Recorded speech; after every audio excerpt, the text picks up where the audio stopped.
says that it's still waiting, which is odd.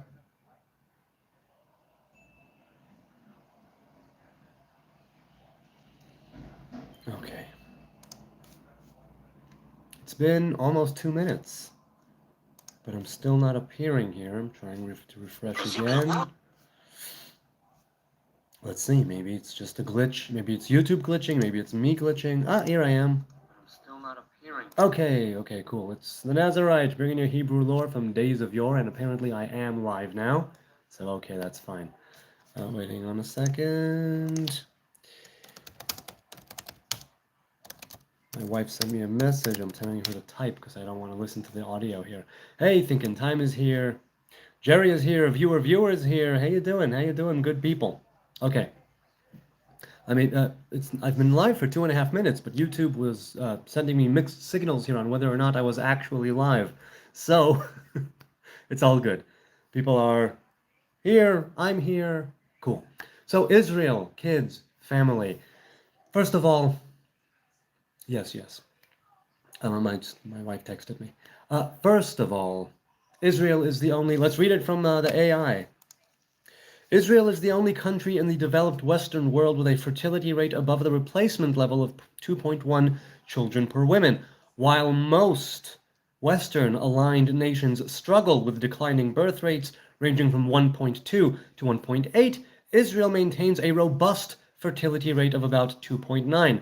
The high birth rate is driven by both secular and religious populations, which is why people are saying, some people are like, oh no, it's only the Haredi, ultra-Orthodox people, it's only the Muslim religious people. It's like, no, secular men and women here also have families of a, reputable size.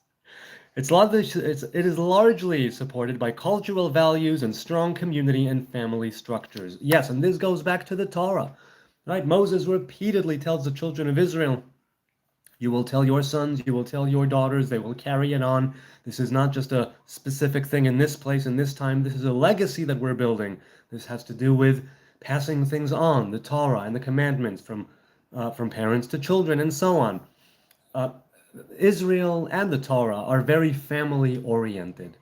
And there's a reason why Israel, despite all the hardships, despite all the war, despite all the conflicts, despite all of everything, Israel loves kids. Israel is very, it's like all about the kids, not to the degree that we sacrifice everybody for the sake of the children, but having that many kids in Israel does bespeak the nation's, viewpoint on kids, right? There are certain things worth sacrificing for. There are certain things that take priority. There are certain things that take precedence.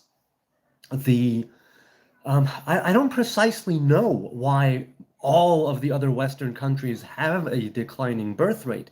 I really don't know why that is. I'm not a researcher or an academic of any kind. I don't know all the stats and the reasons. I'm no anthropologist.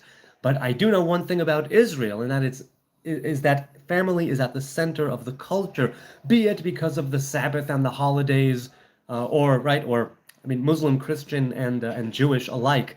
There are religious people here and secular people here, traditional people here. We are all about the family. Granted, like I said, right, the ultra-Orthodox Haredi communities have way more, but even the secular men and women here in Israel do have kids above replacement rate, and that is no small thing. So what does it mean to be family oriented? It means, by and large, that certain things having to do with something like maternity leave or paternity leave, right? It's in the law. Things like, you know what, if your kid has something, if your kid is sick and you miss work, many places will not breathe down your neck and be on your case. They understand. They encourage children. They encourage people to bring more children into the world. The cynics would say it's just so we have more kids to go to the army. The cynics would say that it's just so we have more people to occupy other people. But all joking or non-joking aside, the idea of children and family being at the center of the culture, this is not a for the greater good sort of thing. This is the family unit, right? The family unit.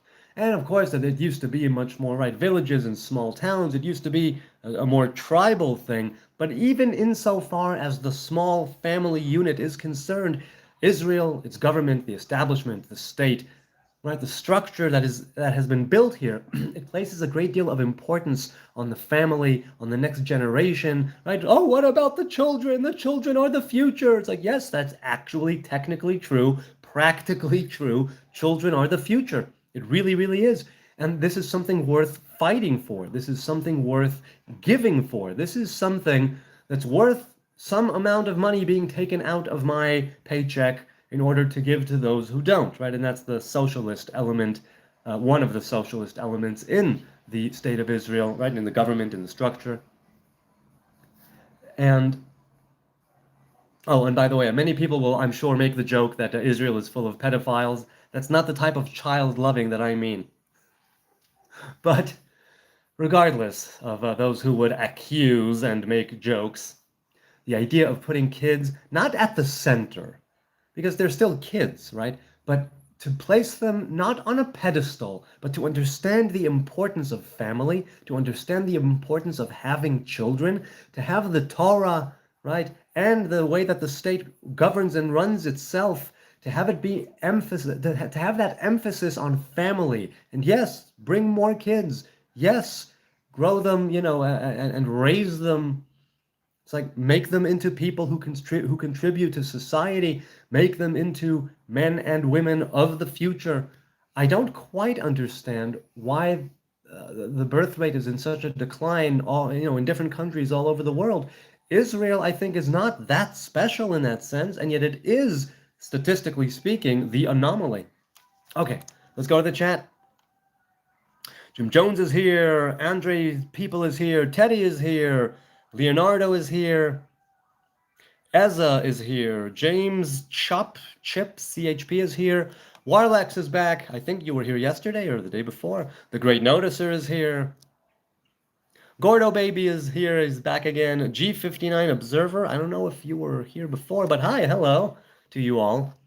I'm scrolling down. Jackson Moon is here. He says Free Palestine. I agree. Free Palestine from Hamas and the oppressive dictatorship, the death cults that are running and ruining their populations. Thank you for supporting Israel, Jackson Moon. Thank you for supporting the IDF in its just war against the terrorists. Josh G says God isn't real. Again, Josh G, we had this conversation yesterday. I agree. Should have shipped them to Madagascar. Shipped whom? Hey, Stone Smurf is here. Real question, he says, I've seen a few videos of large gangs of kids, maybe early teens, causing a bit of trouble for others of other faiths. Is this ingrained or just because of the conflict? I would think it's because of the conflict. And first of all, early teens, people, those types of kids, they're bored. I don't know if it was summer or winter. I don't know the scenario. I don't know the circumstances under which this trouble was caused. But early teens are stupid, stupid creatures. I mean, we all are stupid. But early teens are particularly stupid. And mid-teens. Later teens probably too. Teenagers are stupid. And I mean that in the most loving and positive, the most loving way. Gordo says, I read about Darius the Great. Iran was a friend to Jews. Should those days return? Of course they should. Daryavish, or some say Koresh, right? And some say that it was, who was it? Anyway, Xerxes later on. But yes, Darius, Daryavish, they said that he was a very good king.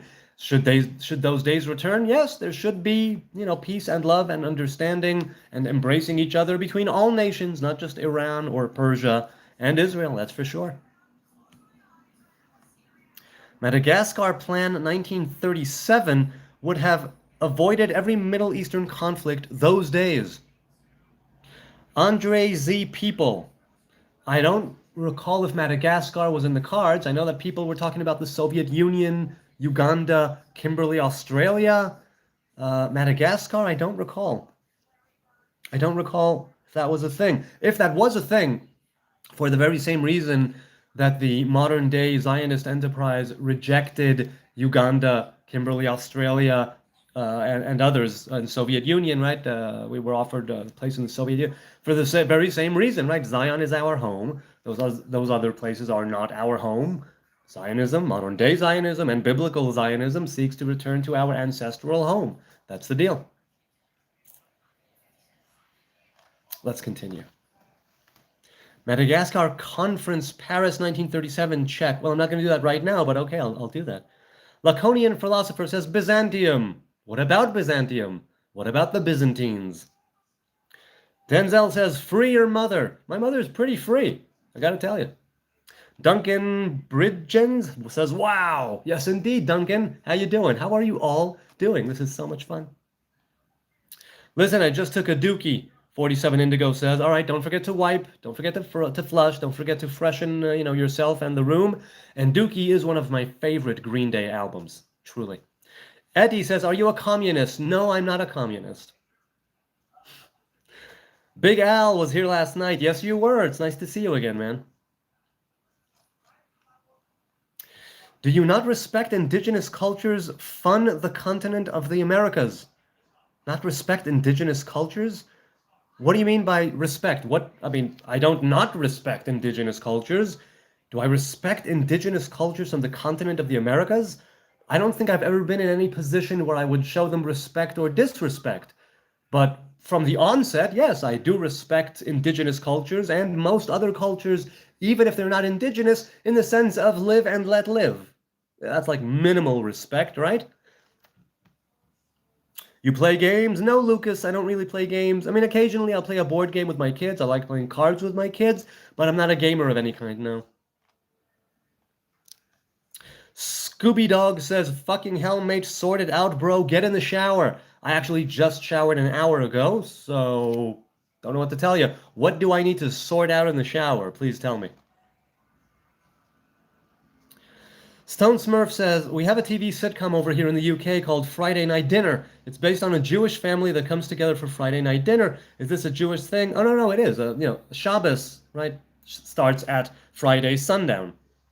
And so we have a first meal, a second meal in the morning, a third meal in the afternoon. That's the way it goes. There are 3 meals in the Shabbos. The first one corresponds to the divine feminine presence. The second one corresponds to the divine masculine presence. The third meal in the afternoon is when they are both together, and it represents the unity. It is called the will of wills, Ra'ava de Ra'avin in Aramaic. I have a question, says Big Al. Ask away. Hi, what is your goal with these live streams, Axmas? To talk to people, that's what it is. We are here to discuss, religion, philosophy, self-development, spirituality, psychology, philosophy, coffee, underarm farts, underleg farts, cartoons, sitcoms, and whatever you bring my way. That's what I like. Do you believe the 3 oaths contradict Zionism? No, I don't, because the 3 oaths, Joshua, as well, the 3 oaths are a commentary on the Song of Songs, Shir HaShirim. Zionism has its roots in the actual Torah, and so you cannot have something from the Song of Solomon, from Shir HaShirim and the 3 oaths. You don't have that contradict or take precedence over the Torah. It does not work like that. The Hands-on Father says, y'all call yourself Jewish, but I never hear y'all call yourselves Jews. I'm not sure what you mean. I more call myself a Hebrew man, though I am of the kingdom of Judah, right? I'm a remnant of the kingdom of Judah.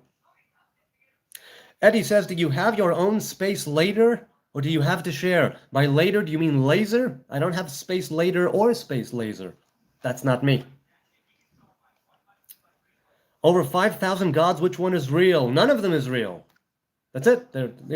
It's not a question of reality, right? Because if something is real, it can also be not real. If something exists, it could also not exist. If something is, it could also not be.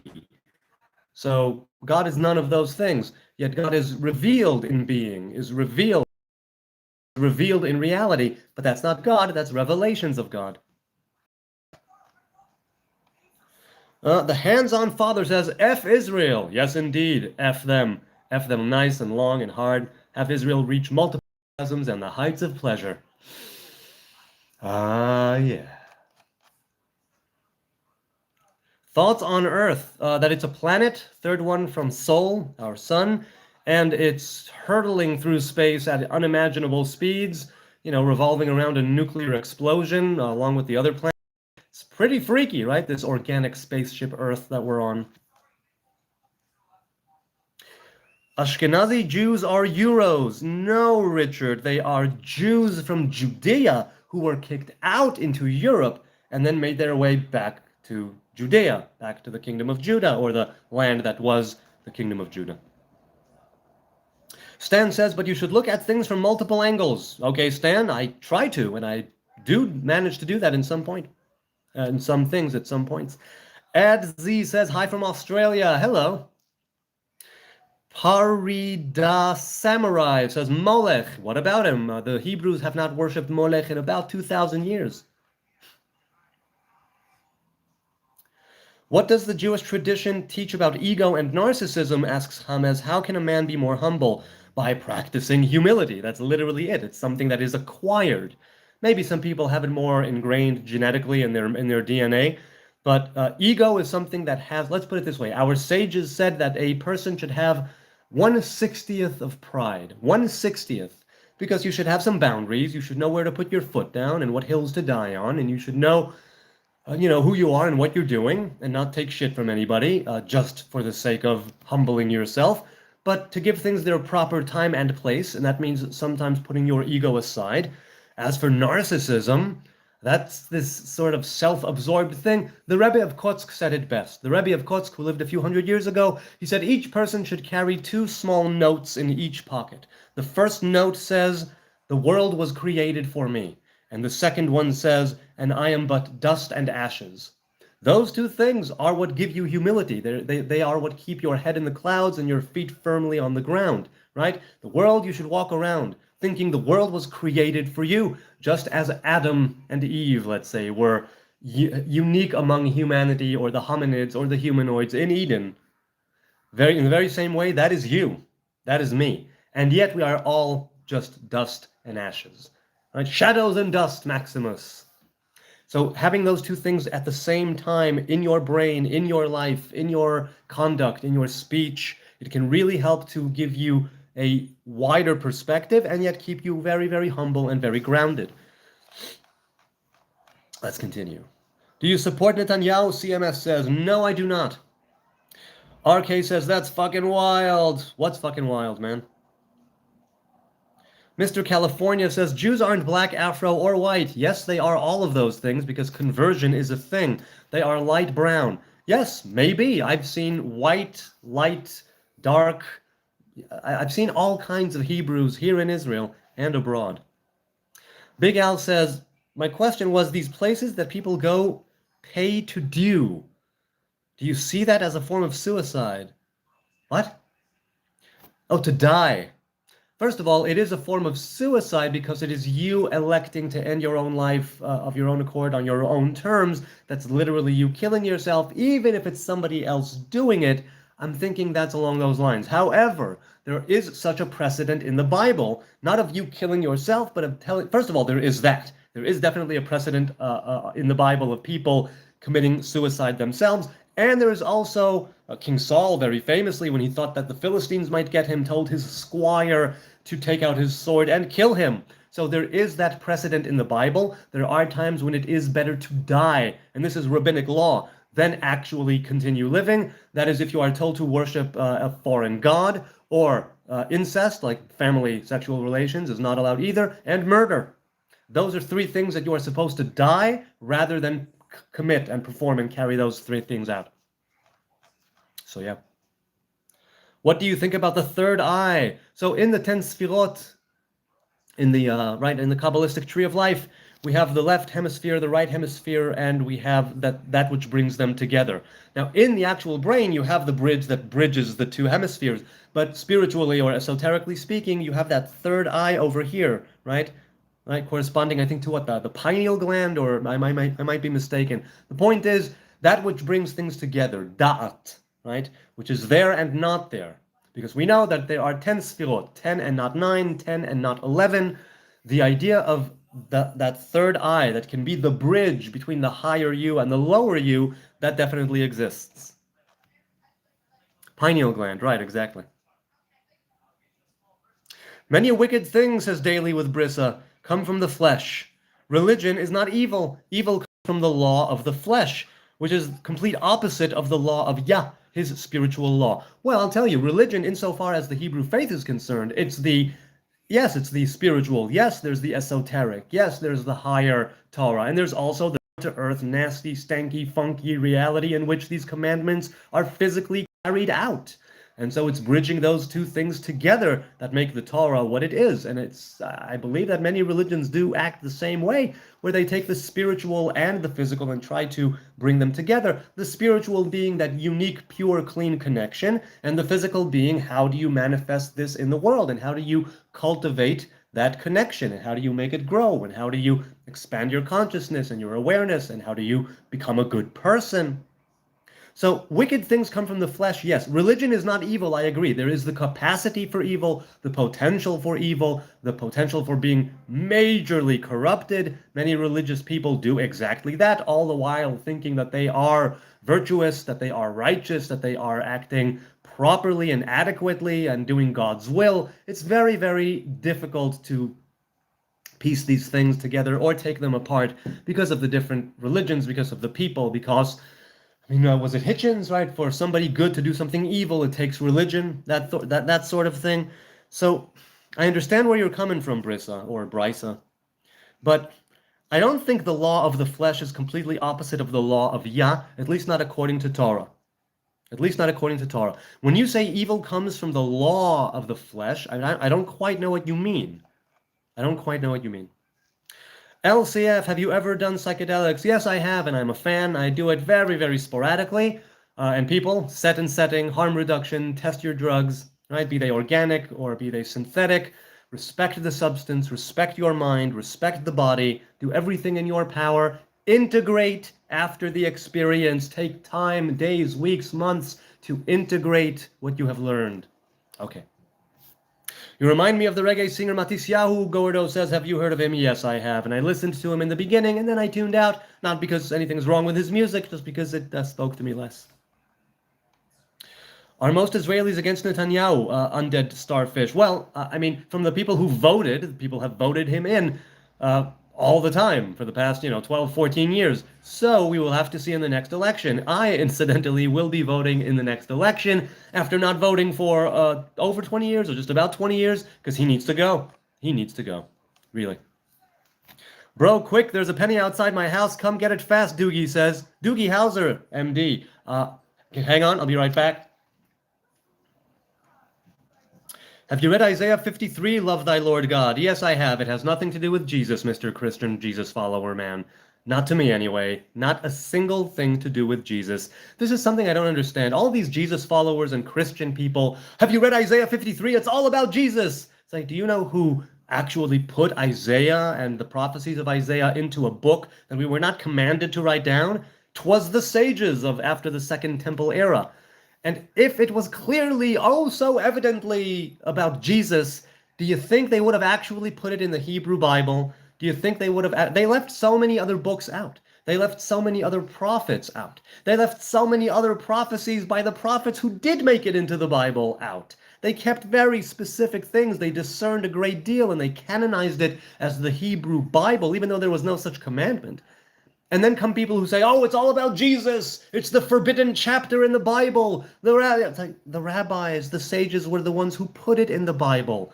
If it was so clearly about the man God, Messiah, Jesus, they would not have done that and completely undermined that which they were trying to do. Okay, so some Christians don't quite understand the origin of the Hebrew Bible. Okay. I'm a happy guy, 27. It's nice to be a happy guy. Good for you. Do you believe in Israel being right because of war crimes? No, I believe Israel is fighting a defensive war against the terrorist regimes that want to annihilate it.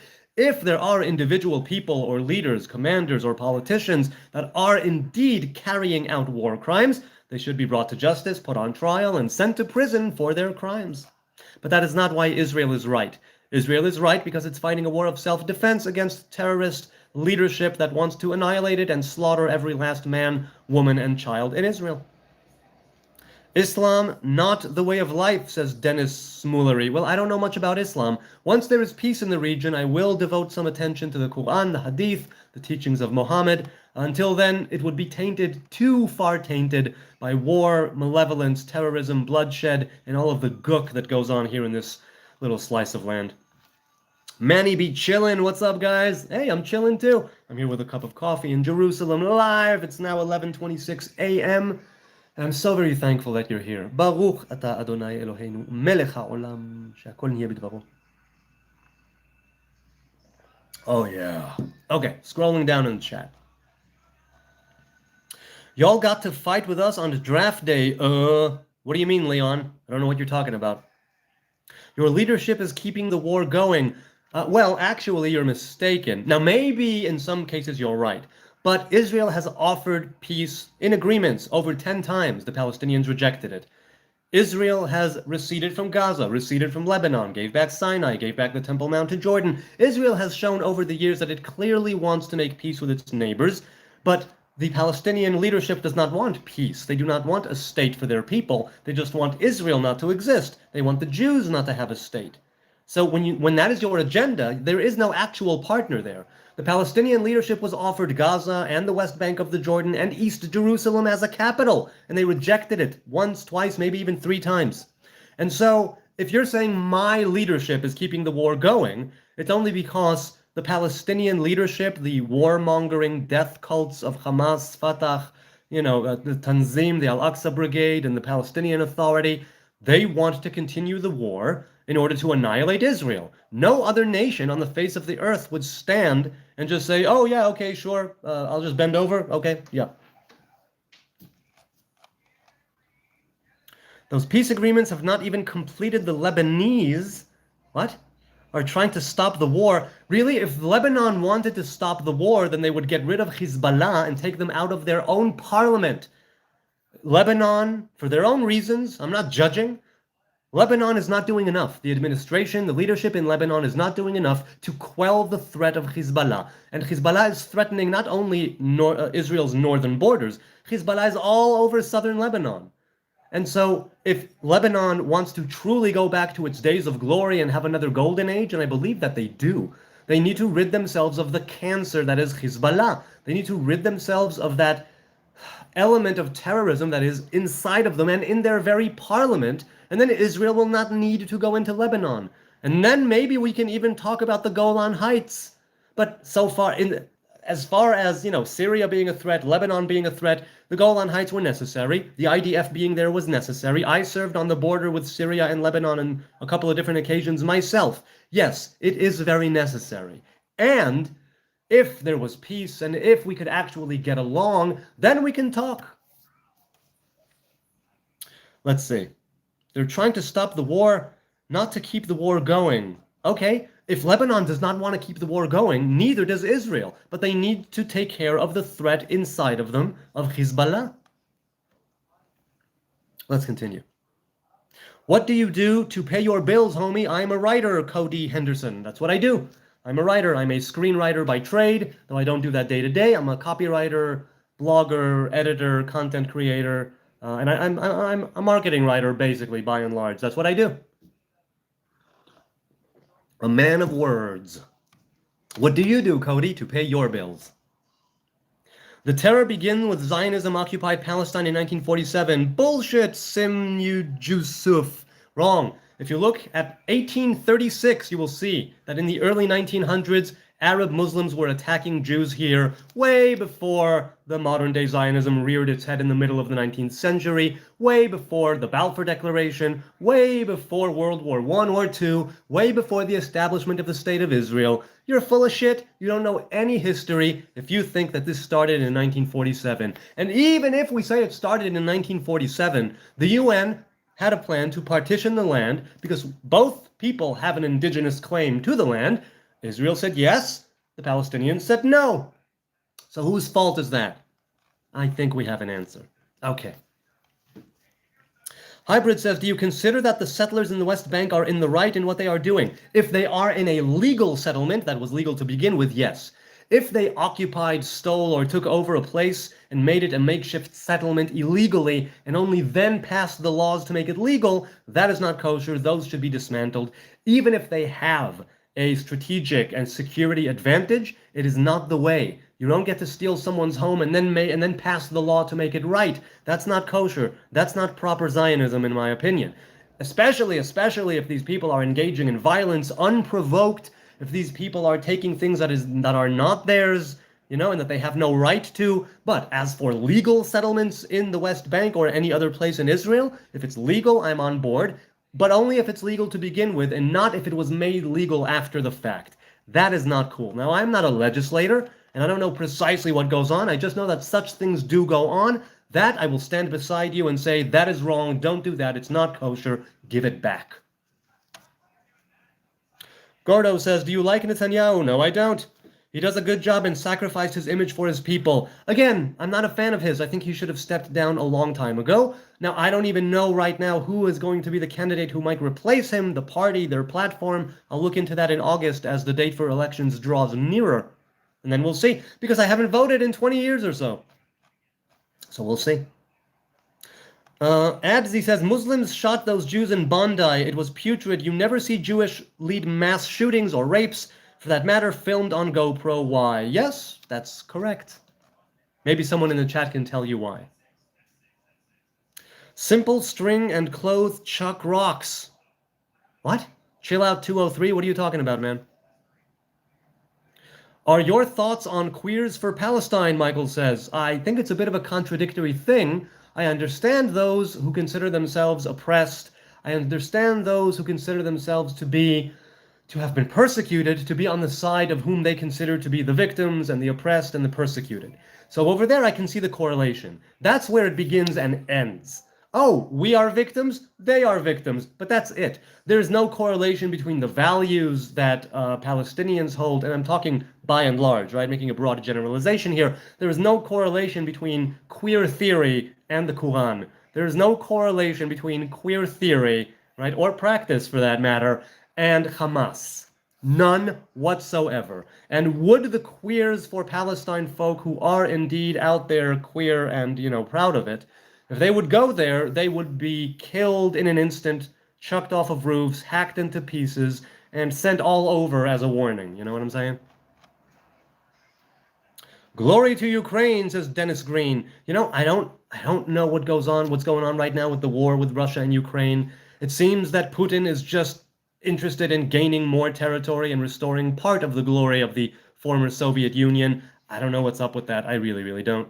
Are showers illegal in Israel? No, Mimsy. I showered about an hour and a half ago, actually. My hair and my beard are wild because I just let them grow wild and free. It does not mean that I do not shower. All right? Keeping good hygiene is important, whether it's according to the Torah or whether it's according to you being a human being made in the image of God. It's better to keep clean. Again, by and large. Hi, says Ian Coates. Hi, hello. Free Palestine, says MT. I agree. Free Palestine from the bloodthirsty warmongering Hamas and the Palestinian Authority and all the other piece of shit terrorist groups. Thank you for supporting the IDF, MT. Thank you for supporting Israel in its just war against terrorism. It's nice to have your support. King Demonic. Hi. King Demon Sick. Can you explain Canaanites and what's the difference between you and them, please? So it's a difference of opinion. First of all, Canaan is where Avram, he wasn't even Abraham, he was Avram, settled. He came from Mesopotamia, modern-day Iraq, down to Canaan. In Canaan, there were many, many different nations, between 7 and 10, like root nations in Canaan, the 7 nations that the Israeli army genocided or almost genocided after they crossed the Jordan with Joshua, that whole thing. You can read about it in the book of Joshua. The Canaanites were a group of tribes here with their own pantheon of gods and their own worship, right? Now, 2 ideas here. Some people say that the Hebrew tribes, the 12 tribes of Israel, were part of the local Canaanite tribes who segregated themselves by worshiping one god, took a few of the names and the ideas from the Canaanite pantheon, right, and the polytheistic nature of that religion, but then koshered it, if you will, and made it into worship of the one Hebrew God, using a few of those different names, a few of those different attributes, but not claiming they are deities in and of themselves. But like the Canaanites did. The Hebrews said they are merely facets of the one true God, and the God is indivisible and singular and so on. The other theory is that the exodus from Egypt did occur, that our forefathers were here. They arrived in Egypt about 70 or 70 odd people, and they left Egypt 2 to 300 years later in the millions, numbering millions, right? Men, women, and children. Depending on the lens through which you view it, if it's biblical or if it's historical, academic, right? The research, there's evidence. I don't think there's evidence of a proper Hebrew exodus from Egypt. There is the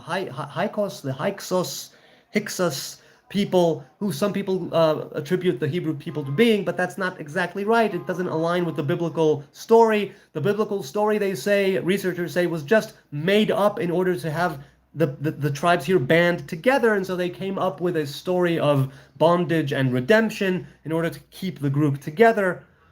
But the Canaanites were the people who were living in Canaan, right? Kanaani, Chiti, Emori, Perizi, Yevusi, Girgashi.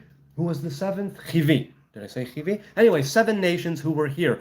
After Israel crossed the Jordan, Joshua and the Israelite army killed the lot of them, pretty much, almost the entirety of them, and took their lands. That's what I'm saying. Those were the Canaanites. Let's continue. Scrolling down, Lazy says, do you think it's weird DNA testing corpse like 23 and me? Oh, testing corporations like 23andMe won't allow the depth of testing, only testing for Ashkenazi genetics. Do you want a greater Israel? I don't know what 23andMe does. I really don't know what depth of testing is. I'm ignorant. You'll have to fill me in. As for greater Israel, I've always maintained that the greatness of Israel is not territory, it's not occupation, it's not any kind of anything. I mean, we're not occupying anything, but for all intents and purposes, even if we were, that is not greatness. Greatness is not land or territory. Greatness comes from the inside out. Greatness is in how you conduct yourself in the world and what you do and how you speak and your word. That is greatness, right? Greatness is being humble. Greatness is doing good things. Greatness is contributing to civilization and to society. That is what makes you great. Not war, not taking over, not occupying, not conquering. Ultimately, that's true greatness. Let's continue. Apostle Paul is Christ. Okay, Samsung.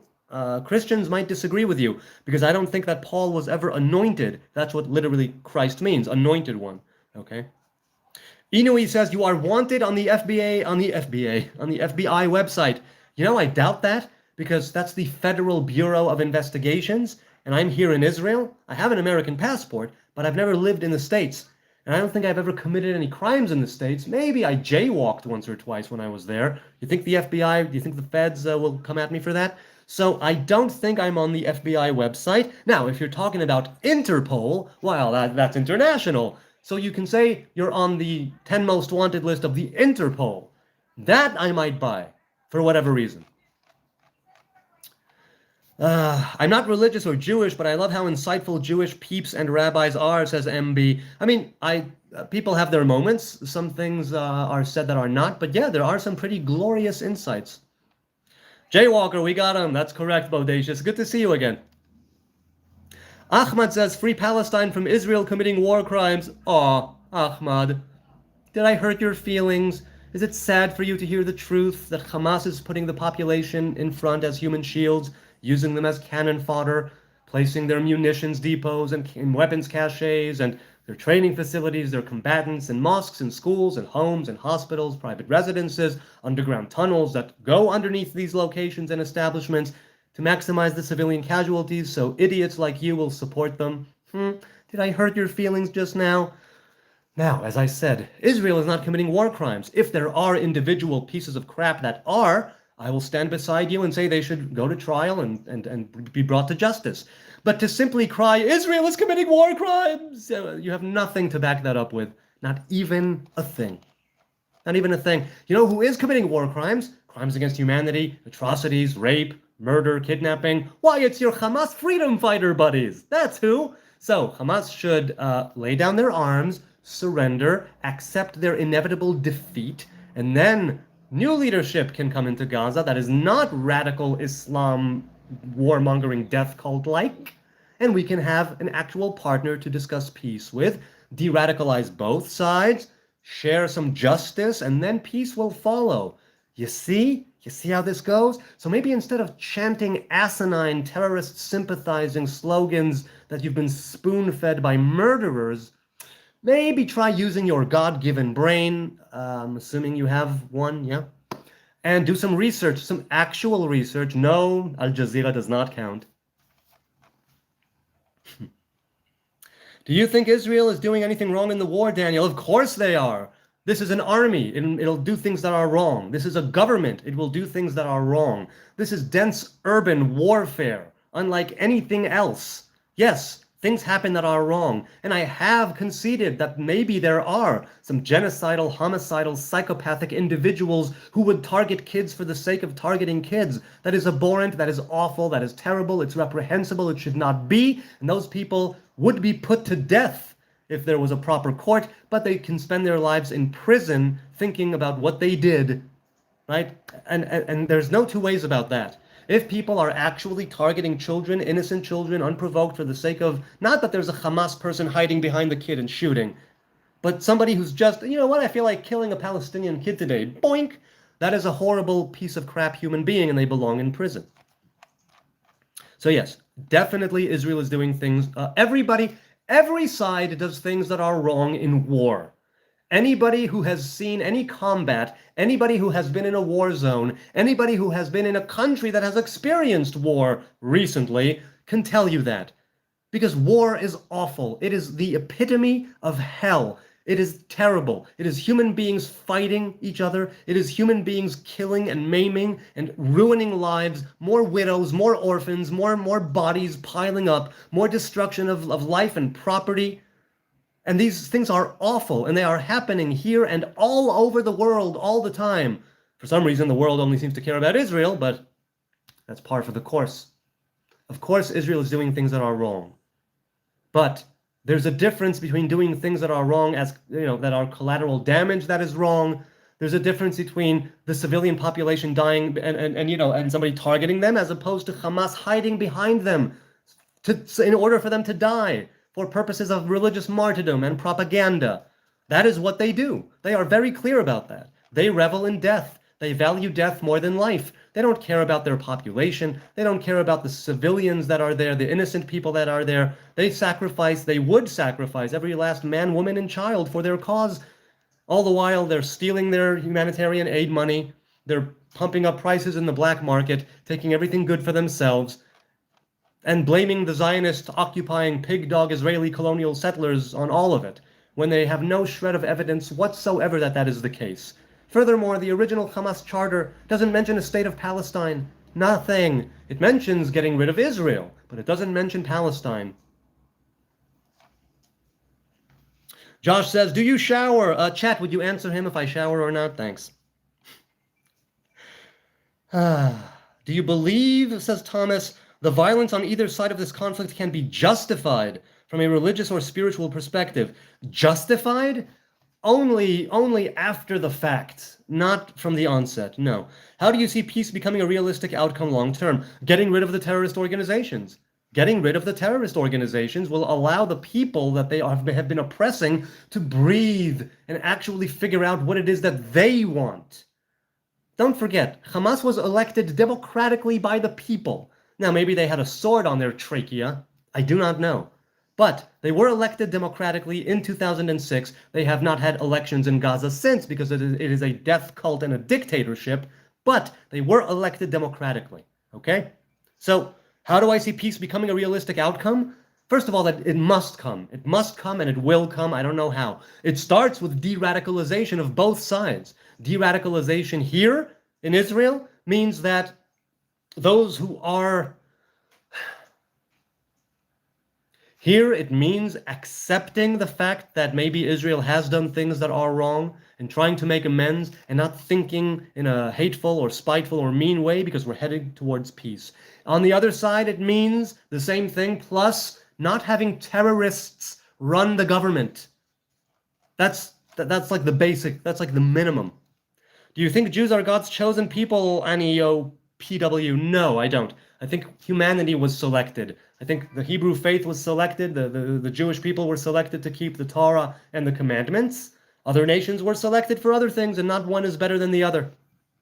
We are all earthlings. We are all humans made in the image of God. So if Jews are God's chosen, they're chosen among billions of humans who have been also chosen. Okay. Gordo says, do you consider yourself a left-wing Israelite? No, I don't. I'm not left. I'm not right. I'm not center. I'm not an extreme. I'm nothing. I'm nothing. I'm nowhere on the political spectrum, and I'll tell you why. Because I go on a case-by-case basis. What I say is, give me the story, give me the principal characters, give me the scenario, give me the details, and I will address it and give you my opinion. That's it.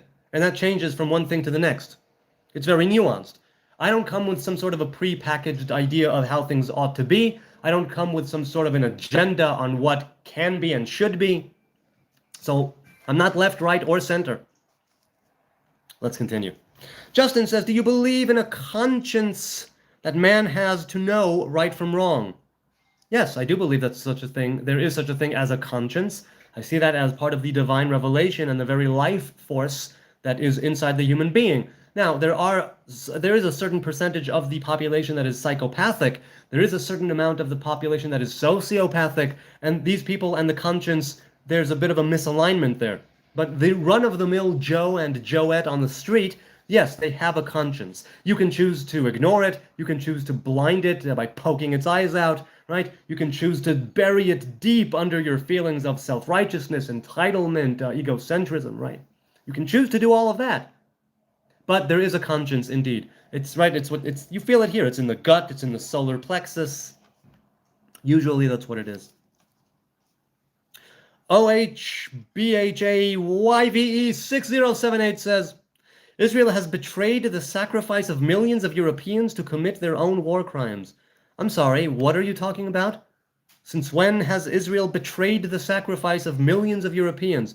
Are you talking about World War II? Are you under the impression that World War II happened so Israel can be a thing? That is not what happened. I don't think you've read any history if you think that World War I or World War II for that matter, II or I for that matter, was about Israel. I don't think that that's the case at all. As for Israel committing war crimes, as I've said, maybe there are individuals doing so. They belong in prison. But Israel is not committing war crimes. Big Al says, can you define the fear of God? Fear is awe.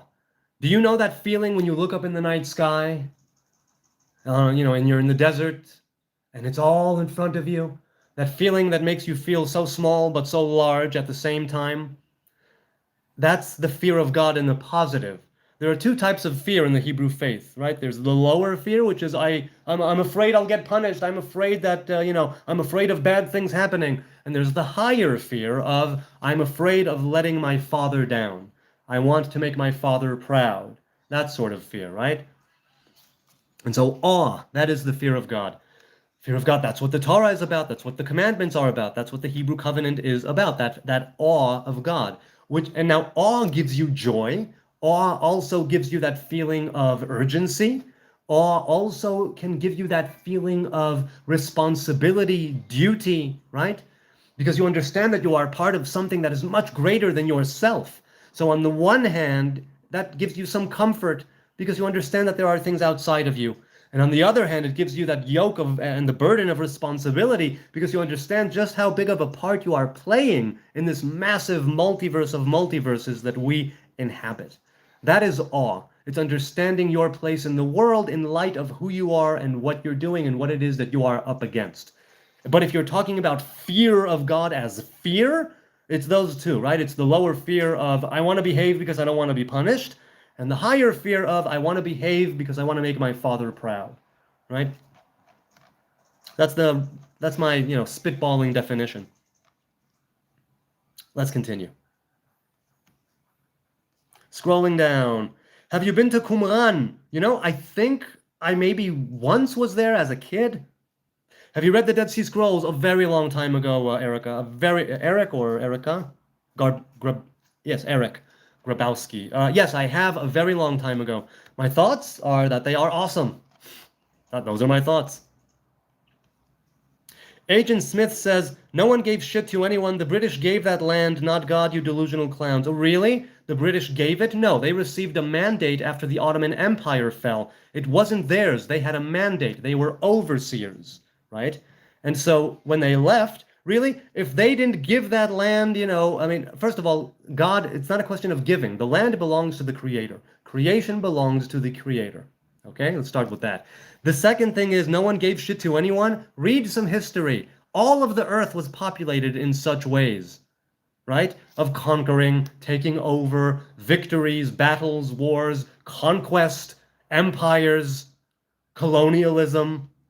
So the British gave that land, not God? No, the British received a mandate from the League of Nations. Before it was the UN, it was the League of Nations. They received a mandate on Transjordan and Palestine. The British gave Jordan to the Hashemite kingdom of Saudi Arabia. The British did not give the state of Israel to the Jews. They simply left. They left, and then Israel was established, and the generals of the British army then went to Jordan and helped them fight.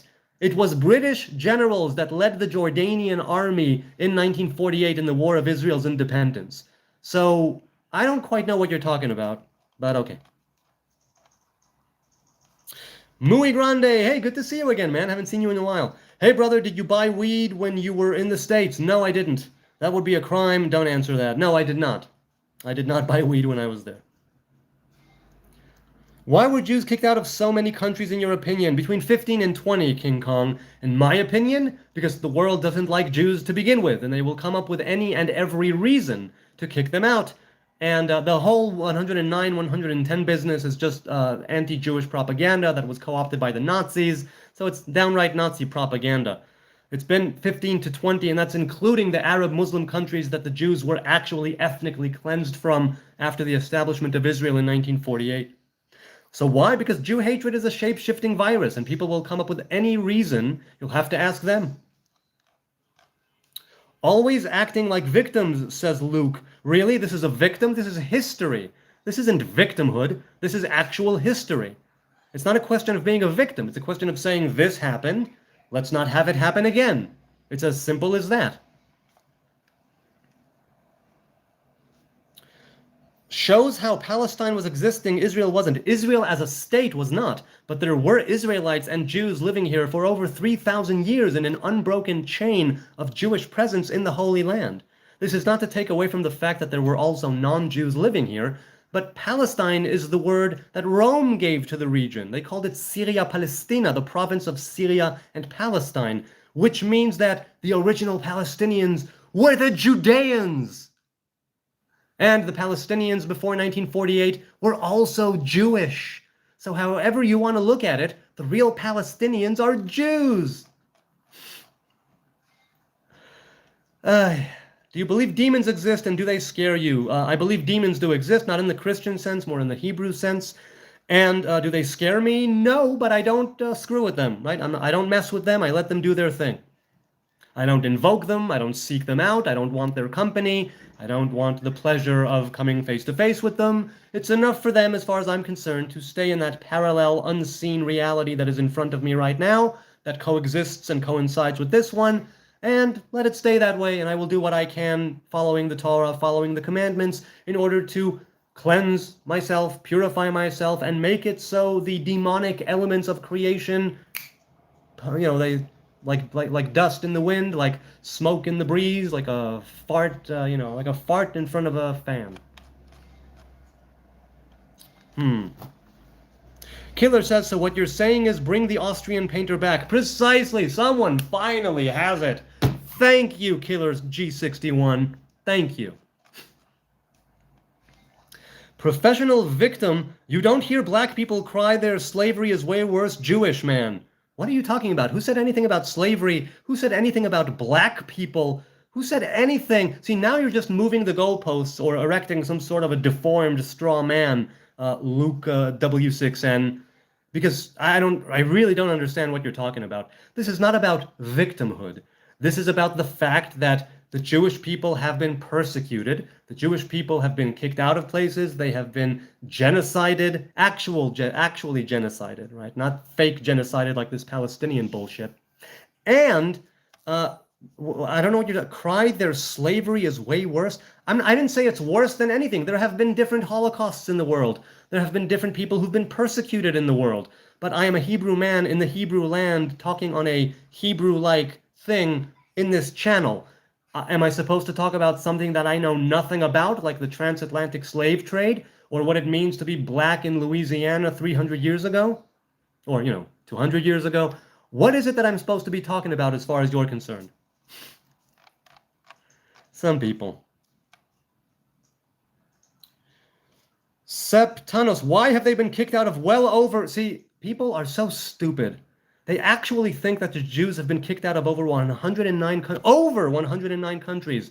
That is false. Learn some history, you ignoramuses. I'm ignorant too. There's more of what I don't know than what I do know. I'm ignorant about a lot of things, but I don't walk out here and blast my ignorance with this confidence as if I know what I'm talking about. Or at least I qualify it somehow and say, I'm not sure, but maybe, in my opinion. These people come out here, the Jews have been kicked out of over 100 billion... No, they haven't.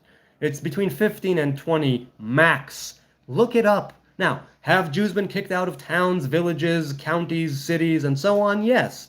Not 109 nations, not 109 countries, or 110 for that matter. So, people who say that are simply following Nazi regime propaganda, who took it from before when there weren't even 110 countries around. But for some reason, when it comes to the Jews, oh yes, there were. Agent Smith says, we're all victims at one point, get over it. I agree. I'm doing the dishes. Okay, wash dishes. Do it well, please. Do it. That's cool. Good. Do it well. Thank you.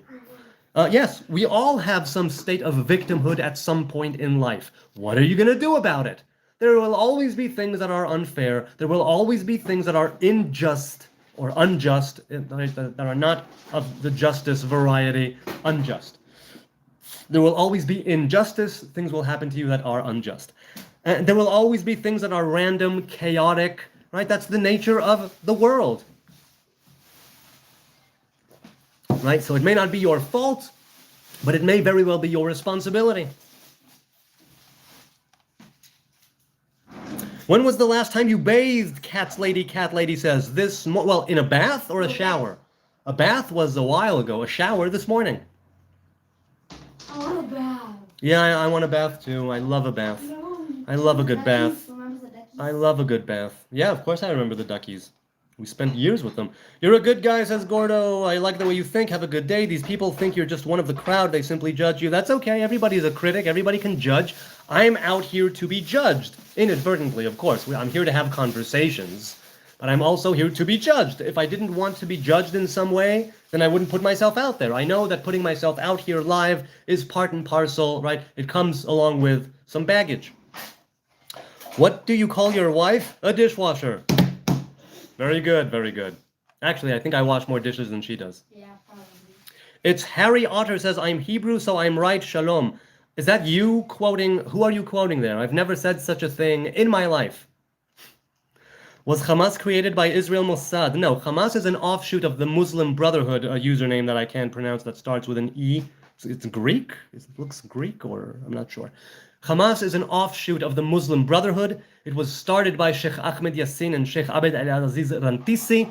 It was started off as an actual charitable organization. It started off as a social movement to better and bring welfare to the lives of Palestinians, but it very quickly turned into a militant, warmongering death cult of a regime and a terrorist organization. So it was created not by Israel or Mossad, but Israel, for a time, back when it was a movement of social welfare, they did transfer money either from Israel's own treasury or from Qatar, Iran, other foreign nations coming through Israel to Hamas, because they also wanted to better the lives of the Palestinians and raise the quality of life of those who were there, because they figured that if their quality of life is raised, they will want to keep it that way, and they will be interested more in life and less in death. Unfortunately, Hamas stole all of the money, invested it in terrorism, let the charity and the social element and the welfare element, just chuck that right off. And that's it. Now they are a fully fledged militant terrorist organization, and they don't give a shit about their people, not even a little. So no, Hamas was not created by Israel or Mossad. Hamas was created by the Muslim Brotherhood and the two sheiks I mentioned. Think about me when you poop, the Skywalker says. Well, Skywalker, I can't promise that I will, but I'll try. I'll try. Do you mean at the beginning? Do you mean at the end? Do you mean when I'm wiping, when I'm on the way? Where within the spectrum of poopage do you want me to think of you specifically? Please tell me. Roman Acolt says, Guten Tag, and to you. The one new me says, did this, they did that, mix for 2,000 years, everyone is RIP. Okay, I'm not sure what you mean, but okay. No, I know what RIP stands for, I'm just not sure what you mean. Anderdan Elzen says, how many Palestinian children have you killed, creep? 0. 0 children, could you believe it? I know, someone like me, it looks like I just eat them for breakfast and bathe in their blood. I don't. I'm actually against killing children. I'm very fond of children within, of course, the, within the legal bounds. And I am a creep, I'll give you that. I'm a creep, I'm a weirdo. What the hell am I doing here? I don't belong here. Okay. Lubricator, nice name. Palestinians are a problem for all Arabs. He says, Jordan took in Palestinians. They later staged a revolt. Black September, which he just said. Lebanon took them in, contributed to civil war. It's true. It's true. The Palestinians are, I don't know if they're a problem for all Arabs, but the Arab nations do not want them. During the Israel-Egypt peace talks that later became the peace agreement, Israel offered Egypt Gaza. And Egypt was like, nope, we're not touching that hot potato. You can keep them, you can figure out what to do with them. That's fine, we don't want them.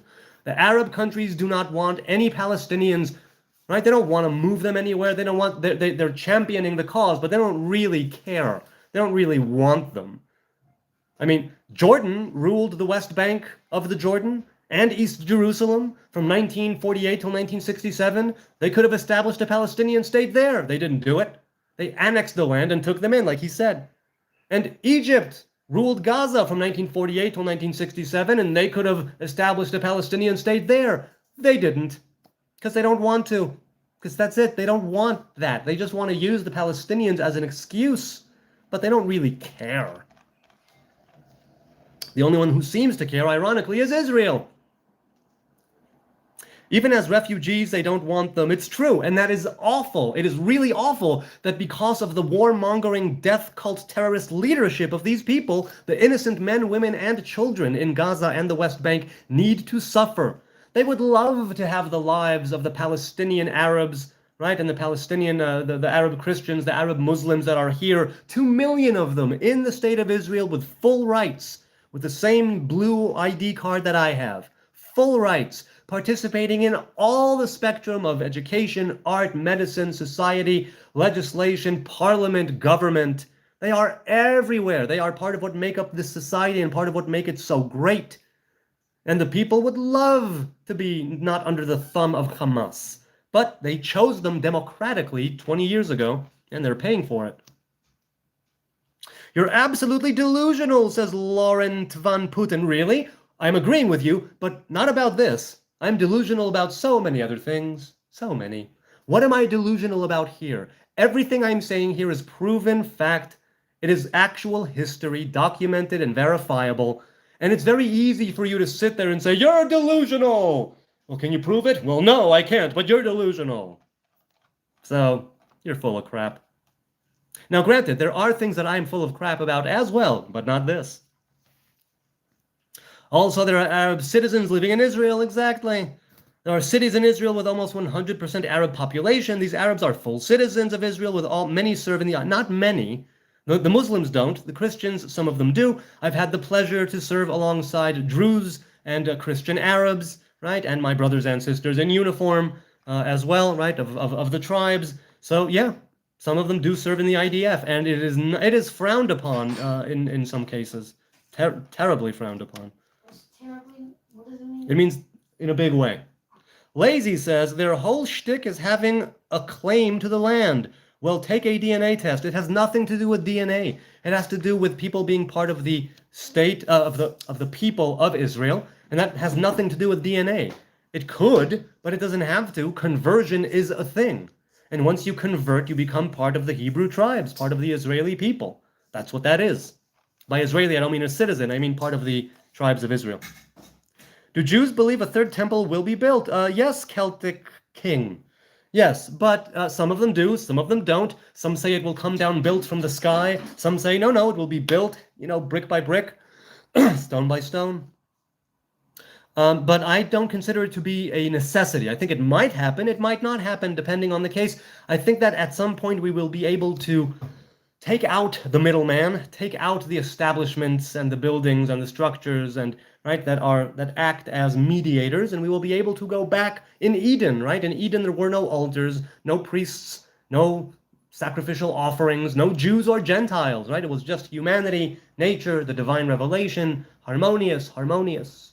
And that can be, again, without a king, without a temple, without priests, without burnt offerings or vegetarian offerings. Have you ever watched Monty Python? Yes, I have. Hey, Pause, good to see you. I'm a fan of Monty Python. I mean, some things in the circus were flying circus. Some things I could take it or leave it. But the meaning of life is great. Life of Brian is great. And now for something completely different is also great. So yeah, I'm a fan of Monty Python. Sounds like a wonderful life, says E. Woodver. I think you've been here before. How you doing, man? Kieran, hey, my Jewish friend, he says, hope you and yours are well. Yes, they are. I'm off for a cycle ride today to see my daughter who is expecting her first child. Ooh, is it a first grandson for you or a granddaughter? Oh, you're going to be a grandfather. Good for you. I've been told it's a great phase. Hopefully I will get to experience it as well. Life of Brian is my favorite, says Pause. Oh, now you have to haggle for it. And of course, he's not the Messiah. He's a very naughty boy. So many good lines. So many amazingly good. Are there any women here? No. You can convert and the land's yours by right, this guy. No, by historical presence of Jews here. And if you are part of the Jewish people, you can also come here. Yes, definitely. Definitely. This guy. Yes, I am this guy, lazy television. That's what I'm saying. If you make a bond with the Hebrew people and take on the yoke of Torah and commandments for life, then yes, come live in the land of the ancestors of the Jews, because guess what? Now you're Jewish. And I really, really couldn't care any less if you disagree. We can have the disagreement. That's fine. That's very fine. Okay. Let's continue. Sama Jammy. Do you agree with UN, IAGS, Amnesty, Human Rights, Genocide Watch, B'Tselem, Physicians for Human Rights, that Israel is committing a genocide? No, I do not. Israel is not committing any sort of genocide, not by the numbers, not by the actions, not by the intent. Those three things are paramount in determining a genocide. Are there individual people committing war crimes? Yes, they should be sent to prison. Are there individual people committing atrocities? Likely. They too should stand trial and be sent to prison. Are there people committing crimes against humanity? Likely. They should be sent to prison. But Israel as such is not committing any sort of a genocide whatsoever. The population in Gaza and the West Bank has grown exponentially throughout the years, with only a couple of times in the 50 years ago where the population, because of war, was a little stunted for a time, and then it just kept growing. Explain to me how there's a genocide when the population keeps growing and growing and growing. Explain to me how it's a genocide when the enemy gives them humanitarian aid and designates humanitarian zones. Explain to me why it's Israel that was giving them, in part, gas, water, electricity, and so on. That's a genocide? That's what you consider a genocide?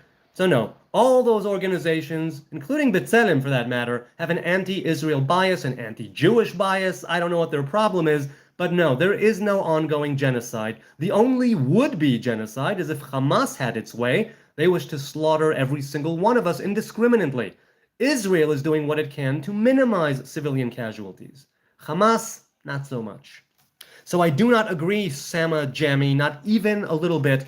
But if you do point out a single, or a group of people who have done such things, I will stand beside them and say, yes, those people have committed, have had a genocidal intent. Those people committed a crime. They belong in prison after a fair trial. Every genocide scholar in the world calls it a genocide. False. Mistaken. Not every genocide scholar is calling it a genocide. You are wrong. It's very convenient, Jeremy, for you to believe that and to go with that and to see it as some sort of an absolute, because then you can tar all of Israel with the same brush and say they are all genocidal maniacs, psychopathic, homicidal people. They're animals. They deserve nothing. To justify the Palestinian cause, which you probably support, but I don't know. And to justify the actual terrorist organizations who would genocide the Hebrew people if they only could. So, how do I explain that? I explain that by saying that they are buying the numbers and the propaganda from a prescribed terrorist organization. And then you have the UN and others such, who have passed more resolutions against Israel in the last decade by a large margin than any other country in the world, like by a huge margin. So there's a definite anti-Israel, anti-Jewish bias there, and they are buying the terrorists' propaganda and their numbers. So no, there is no genocide whatsoever, at all. And if there are individual people who are committing crimes, they should be brought to justice and go to prison.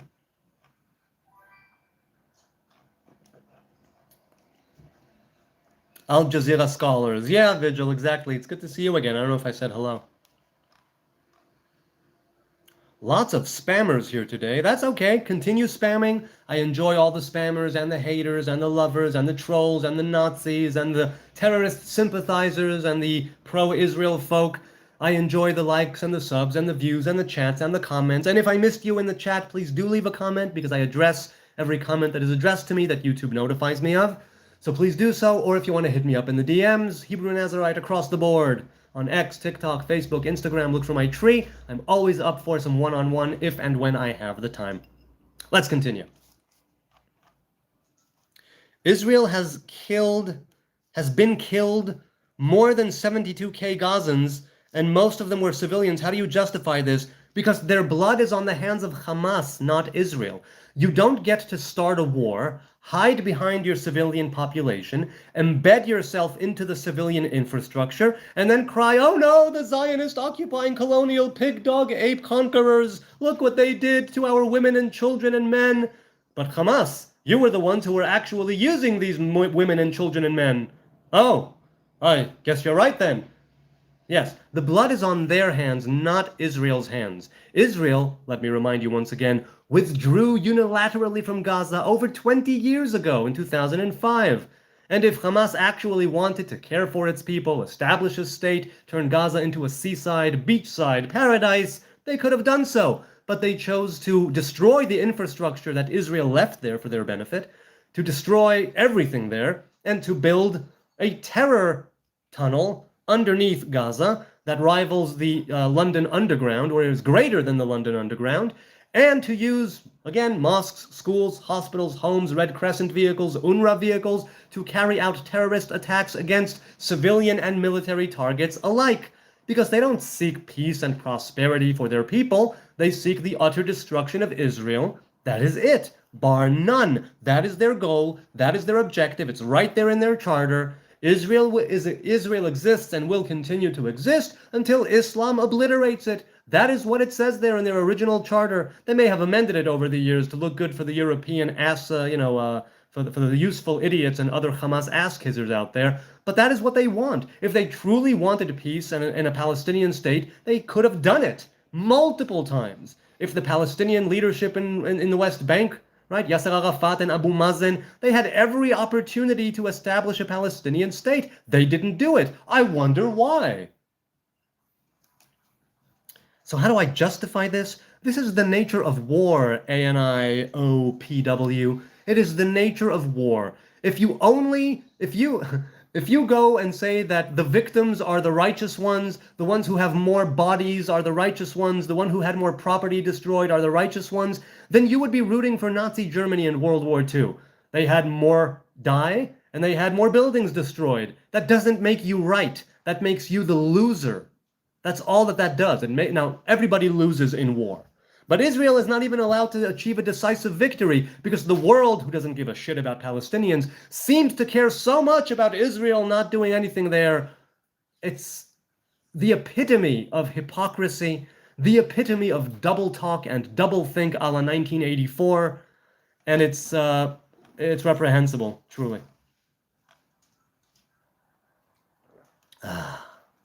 Mayor McCheese, Israel isn't a real country. Really? I beg to differ. Really? You know what? Let's bring them in for a dialogue. All right. Mayor McCheese said that Israel isn't a real country. He did? Well, why would he say that? Maybe because he's an idiot. Hey, don't call him an idiot. You don't know him. Yes, that's true. He just said an idiotic thing. Yes, he did. Didn't he? Yeah. Yes. So Israel is a real country. I love you. Israel is a state. Israel was a kingdom. Israel is a place. Israel is a people. And just because you choose to deny reality and, look the other way, the world keeps on turning. So, Mayor McCheese, sir, Your Excellency, continue believing that Israel is not real. Good luck with that. Hey, let me ask you a question. The phone or device, tablet or computer or TV that you're watching me on right now, hello. Are you aware that probably somewhere in there it's some Israeli, some Jew who innovated the technology that you're using right now to say that it's not real? How contradictory is that? How awfully embarrassing for you. Okay, let's continue. Shahaz Bilal says, it was Israel that attacked 6 cities in 6 years. Really? Would these cities possibly be those where terrorism and enemies were coming and vowing the destruction of Israel from? Maybe. Do you think everyone is stupid enough to believe in these superstitions? Bilal, I don't know what you're talking about. I don't know what superstitions you're talking about. I believe that not everyone is stupid enough to believe. I'm not asking people to be, in belief. I'm not asking people to be this stupid. People are stupid of their own accords, of their own case in point, right? But you'll have to be more specific, Bilal. What 6 cities? What 6 years? What are you talking about? Do you believe in divine justice? Can you define it for us? Divine justice is an attribute, right? I don't know God. All I know is how God is revealed in the world, right? All I know is how God reveals himself or herself to me, which means that there are times when God is revealed in injustice. There are times when God is revealed in justice that is incorporated with mercy. There is a time when it's just, things to do with war and vengeance and wrath and anger. Those are also revelations. So that is divine justice, right? Din and tzedek in Hebrew, right? Din meaning judgment and tzedek meaning justice. So it's that they both correspond to the divine feminine presence. They both correspond to the left pillar of the tree of life, the Kabbalistic 10 Sfirot. That is the definition of divine justice. It is an attribute through which God is revealed in the world. Depending on the relationships between those Sfirot, right, between those revelations and the other ones in the tree of life, that is how you get that is how you get the final outcome that manifests here in the world. There's higher justice and lower justice, right? Okay. Hang on a second. Hold on a second. Someone asked about Israel and the genocide again. Okay. Which scholars, I asked AI, say that Israel is not committing genocide? Jeremy Mottram? I just Googled it now. Let's see. John Spencer, Alan Dershowitz, Brett Stevens, those were the first 3. Do you want more? Look it up. Of course there will be people who dispute this, but again, the numbers don't reflect a genocide, the actions don't reflect a genocide, the intent does not reflect a genocide, and you need those 3 things for it to be a genocide. You can't just throw around terms and say, oh yes, that's what it means. No, these words have actual meaning. Incidentally, the word genocide was brought into the lexicon again to describe what the Jews had undergone in World War II and the final solution. So for you to use that and say that Israel is doing it when Israel is clearly not doing it, it's not only you twisting the facts to fit your agenda, it's you actually taking words completely out of context so you can feel comfortable with yourself and you probably think you're on the right side of history. It's like, really, how could you even possibly think that when you look at the numbers and the facts? There is no ongoing genocide. If we wanted to genocide the Palestinians, we could have done it at any given moment. The world would cry and scream for 10 days and then forget, because that's what the world does. The world forgets. The world will forget the next time some celebrity gets slapped in the Oscars, or somebody has a wardrobe malfunction, or when President Trump says something very smart or very stupid. The world forgets very quickly and very easily. The world does not care. Not about Israel, not about Jews, not about Palestinians, not for their welfare, I mean. They like to say that they do, basically against Jews and for others.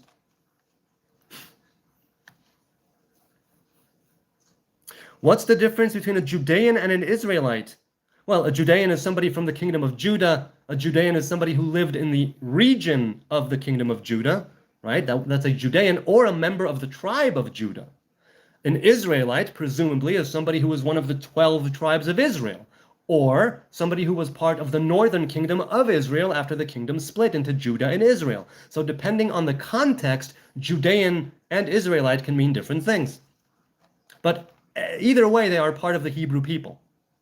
The world forgets, but that doesn't make it right. I didn't say it makes it right, and Israel is not committing a genocide. You know what? After October 7th happened, there were about 5 minutes when the world was on our side, when the world, saw Israel and was indignant, and they were like, yes, Israel deserves to retaliate. Israel waited. I'm not in the, I don't know what goes on. I'm not in the government. I don't know why the government waited. But if within a week of October 7th, Israel would have gone over there and leveled all of Gaza and killed everybody there, the world would forget very quickly, very easily, and they would even understand in part why Israel had done it.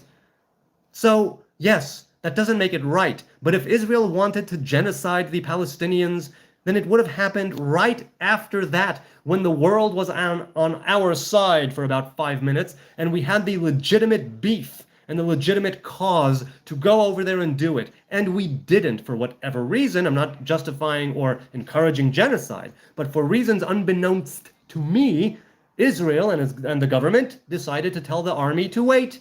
I don't know. I wasn't there. I don't make decisions. But I really don't know what's up. I don't know what's up. Do Christians go to the same heaven as Jews? Gain-Bop says. Jews have no heaven in the Christian sense. We have no eternal place of damnation or of rest, right? What we have are temporary waiting rooms, right, called Eden and Gehinnom. So Christians go, there's no difference insofar as heaven is concerned. There's no difference, right? If you're a good human being, you go to heaven. But there's no such thing, really. So, yeah. Take Time and Pause says, expecting Hamas to tell the truth is like expecting Argentina to not cheat in football. RQ says, what is the army of words? And did Israeli are aware of their image in the world today? I don't know what the army of words is. And what do you mean Israel aware of their image? Israel has a terrible image. It's always had a terrible image. Interesting how people take our fine produce and other exports and our technology and innovations and things to do with art and medicine and theater and, they take the good stuff and... what is army of words? Yes, I don't know what that is either. I really don't know. Prominent Jewish and Israeli historians, says Elion Tabal, and scholars of the Holocaust, such as Omar Bartov and Raz Segal, have accused Israel of committing genocide. Accusing with what? You can accuse all you want. That's still simply an accusation. Have they proven it beyond a shadow of a doubt? Again, I'm not saying Israel doesn't make mistakes. I'm not saying that there aren't pieces of crap people in the government, in the army, the forces that are there that are actually targeting people. And again, those are horrible things. They don't deserve to be in the army. They don't deserve to be in the government. They should be out of there. On that we can agree. From that to Israel is committing a genocide. What are they backing this up with? What? Really? Again, the numbers don't reflect it, the actions don't reflect it, the intent does not reflect it. And those three things are paramount. And if you want to start changing the meaning of terms and words to fit some agenda, by all means do, but don't say, but at least be upfront about it. This guy is a rage baiter, Francis says. No, I'm not a rage baiter. The ragers come to me. I don't seek them out. They come at me here in the chat with all kinds of blah, blee, blue, blee, and I go shmee, shma, shmugoo, blee. That's how it goes. So no, I'm not a rage baiter. Definitely not. Of course he is lying, dude, Mr. Taco says.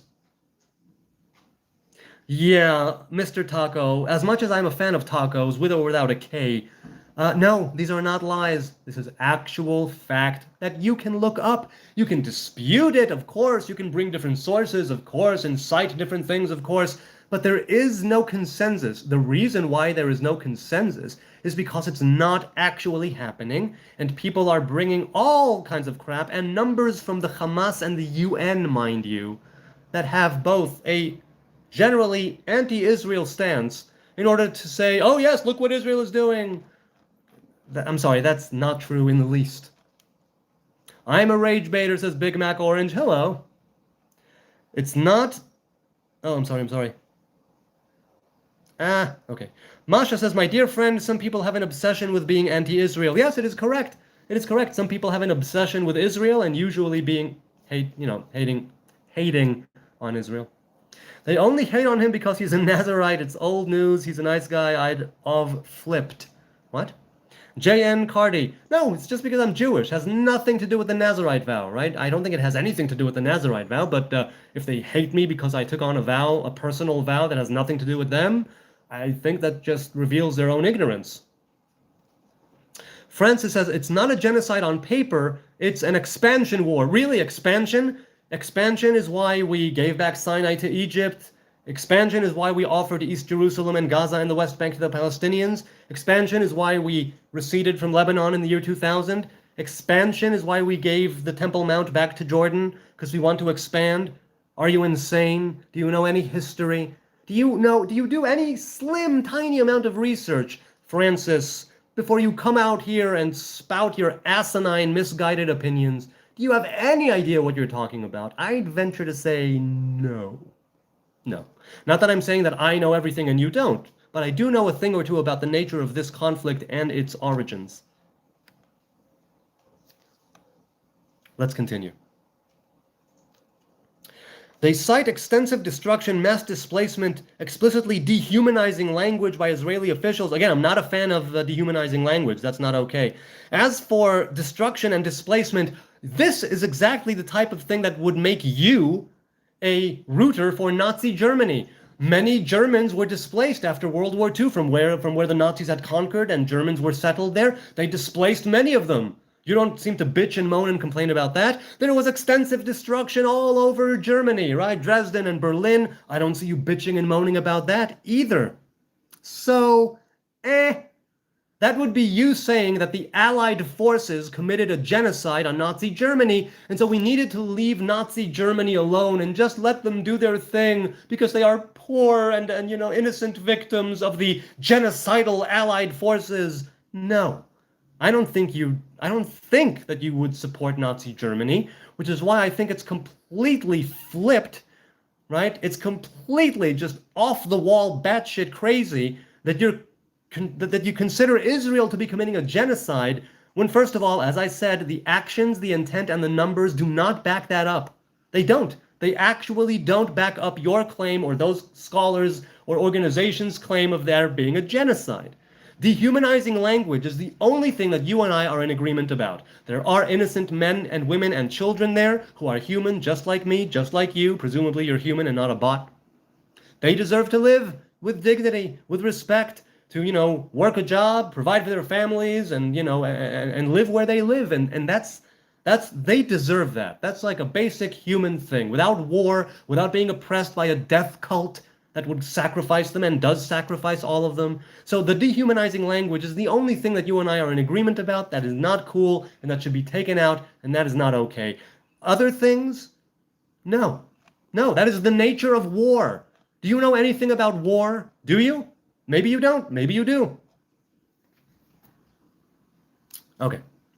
RQ says, tell us about the Karaites and why they pray almost like Muslims. What is their status in Israel or in the Jewish religion? Thank you. So the Karaites are people who follow the 5 books of Moses, but not the oral rabbinic Orthodox tradition. They do not see halacha, rabbinic law, as binding. And they have their own traditions and they have their own ways of prayer. They take off their shoes, right, like in the temple. And I don't know why is it that they pray almost like Muslims, but certain things that rabbinic law has forbidden, at least in some cases, they do not abide by rabbinic law. They have their own halacha, they have their own law in accordance with the 5 books of Moses, which they do follow. Those are Karaite Jews. Karaite Jews are proper Jewish people, proper Jewish men and women. The Karaites are well respected, at least by me, right? Many times they are very knowledgeable, and I really do respect the way that they live. As for their status in Israel, they are Jewish. In the Jewish religion, they are Jewish, but I think the rabbinate here in Israel does not encourage Orthodox mixing, let's say, with Karaite Jews, but they do, if I'm not mistaken, consider them part of the Jewish people as such. I think they do. I'm pretty sure. Let's continue. Do you believe in Jesus the Christ, Son of Mary, as your Messiah? Know someone who's tired. If you're tired, go to sleep, go to bed, get some rest. It's important, physically, mentally. No, I do not. I believe he is a dead man. No more, no less. Pretty much, that's it. I mean, a good man, but a dead man. Mr. Taco says, he only read half my message. Oh, I'm sorry, I did. I'll try to go back. Man up and talk to me. First of all, man up is bullshit. That's real prime grade A bullshit to man up. I'm supposed to be a man for you? Really? Judaism in Israel, don't be a coward like your fellow people. First of all, I may be a coward about many things. This is not one of them. As for reading only half a message, I think I read something and I acknowledged it, but then maybe I forgot to go back because I scrolled down. But I will try, Mr. Taco. Let's try. Here. No, but that's a different one. Okay, I'll go with the recent message you had. For all people saying we are forgetting the 7th of October, I never said that. People in the chat may have. You are all forgetting the Nakba in 1948. No. The Nakba is actually a term that was coined by a Syrian academic years after the fact to describe the failure of the Arab states to genocide and kill the Hebrew people and kill all of the people in this land and take it over. It is not a catastrophe of the Palestinians. It is a failure of the Arab armies. That is the original term. That is the original origin. That is the origin of the term Nakba. And it means catastrophe, by and large, in Arabic. The catastrophe is not, displacement, No. The catastrophe is that the Israelis actually survived and that they won the war. That is the catastrophe.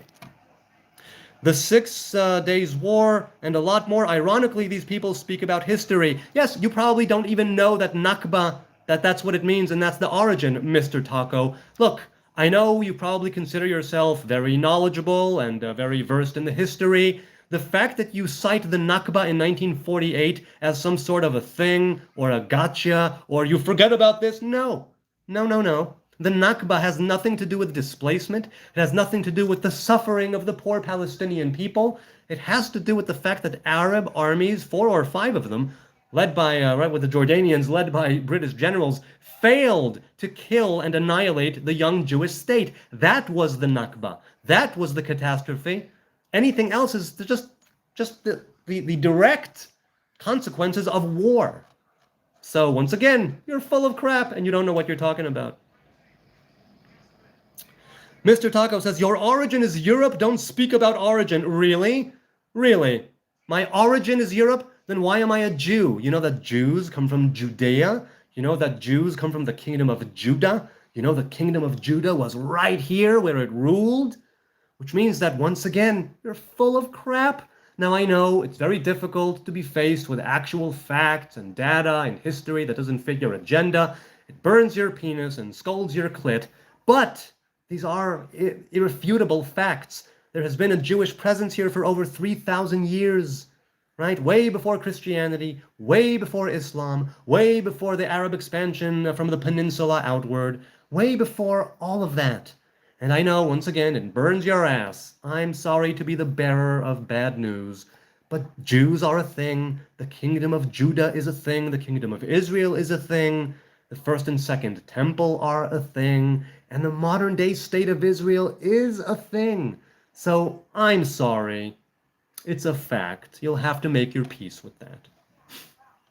You're clearly Native American, says E.E. Woodward-Towson. Really? I'm clearly Native American? How do you figure that? But okay. He's the perfect example of a Hebrew man. Thanks, JN. I'm not a perfect example of anything. Not even of myself. But hopefully, day by day, thought by thought, word by word, deed by deed, I'll try to be who I really am meant to be. Hell of a nose. That's right, dead disciple. I've got the schnoz. The Hebrew schnoz. Elion says, you need to separate Jews' religion, Israelis' nation, Zionists' political movement. The actual administration of is all of the mentioned above, but they haven't been elected by 100% of the people. No, 100% of the people did not. The majority of the people who voted elected the current administration. Jews are not just a religion because it's a people who come from Judea. It is the remnants of the kingdom of Judah that is also has ties to a place. Israelis as a nation, it's not just nation, it's also a place called the land of Israel. And Zionists, a political movement, right? There's biblical Zionism and modern day Zionism. The biblical one has its origins in the Torah. The modern day one has its origins in the mid-19th century in secular, socialist, thinking and the Enlightenment and everything that came from that. That doesn't cite anything biblical, but simply says we have a historical root in this land. Let's go back to it. God doesn't exist, but we do, so let's go back home. That sort of thing. I just can't believe what you said about Jesus. Oh my God, someone who's tired says. What, that he's a dead man? Yes, he is a dead man to me. He doesn't have to be dead to you. For you, he can be a God, a shining paragon of everything that's good and wonderful and true, part of the Trinity, Lord, Savior, King, whatever title you want to give him. Nobody's taking that away from you. I'm not gatekeeping someone who's tired. I'm not saying you can't believe that he's a God incarnate, a man God, God in flesh. All of that is yours to believe. Mazel tov, run with it. It's all yours. I believe he is a dead Hebrew man who died like all of the Hebrew men and women of the time. A righteous man, right? But a dead man nonetheless. And even if you do say that he was, no, resurrected and ascended, I'm like, okay, there's a precedent of people resurrecting and ascending in the Hebrew Bible. We did not make them gods. Ergo, we have no such tradition. That is not the way for us. It can be the way for you. So you don't believe what I said about Jesus? What did I say about Jesus that was so contentious? That he's a dead man? Yes, he is a dead man to me. That's it. That's all. It doesn't mean I can't find wisdom in his words, and it doesn't mean I can't find his words and his sermons, his parables stirring and enlightening. But he's dead, so I don't follow him. That's it. You don't understand, someone who's tired. No, I don't understand. There are many things I don't understand. Why don't you clarify them for me? Do you see Jesus as one of the prophets? No, I don't, because the spirit of prophecy was taken away at the beginning of the Second Temple era. Jesus, they say, existed at the end of the Second Temple era. Ergo, he could have been a sage and a receiver of the spirit of sacredness, which is a lower form of prophecy that anyone can achieve, but he was not a prophet because the spirit of prophecy was taken away from the prophets and given to children and fools according to the Hebrew tradition. So he is not a prophet proper. Yes. Jesus' path was a good one spiritually. I agree, J.N., on that. We are agreed. Definitely. I mean, if he ascended, he is still dead then, LOL. Right, because what part of him ascended? You know what I'm saying? What about all the prophecies Jesus fulfilled? It makes no difference if he fulfilled a prophecy or not. First of all, he didn't. He didn't fulfill any prophecies that pertain to who's supposed to be the final Messiah in the Hebrew faith. He fulfilled none of them.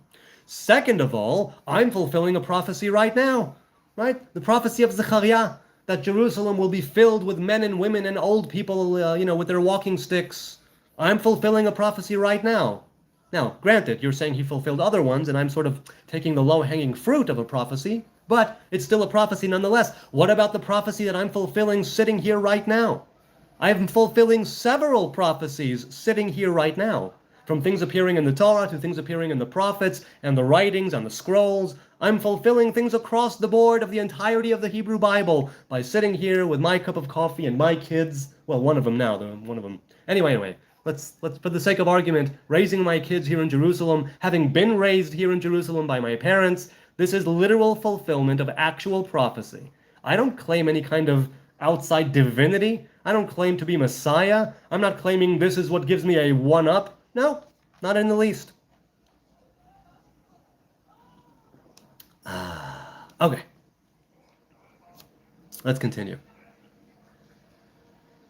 For a man said a cup would be made, and a man shall drink, says JN. Not sure what you mean, but okay. Schools replacing the addition symbol, right, because it's like a cross. I think that's a little bit ridiculous. I don't see anything wrong with a cross. It's just a cross. It's just a symbol, right? It has a lot of meaning, whether as a method of execution and whether as a symbol of suffering and the voluntary undertaking of suffering, right? The symbol of the pain that we must endure in this world. All of that is encompassed in the cross. I have no problem with crosses. I don't bow down to them. I don't think they have any meaning to me in the faith, but they have meaning psychologically. They have meaning as far as wisdom is concerned, right? Again, whether as a mode of execution, a method of execution, and whether as a symbol of humanity and the eternal struggle, right? And being good in the face of wickedness and betrayal, it's that it encompasses all of that. Little schmeckle energy, says Dead Disciple. Yes, little schmeckle. That's a good way to categorize me. Are you in Israel right now? Yes, said Happy, I'm in Jerusalem, coming at you live, raw, unfiltered, uncensored. Here I am. Let's continue. Scrolling down. This bloke seems to have energy and time to entertain dumb rage baiters. Good on the person. What a misdirection of thought.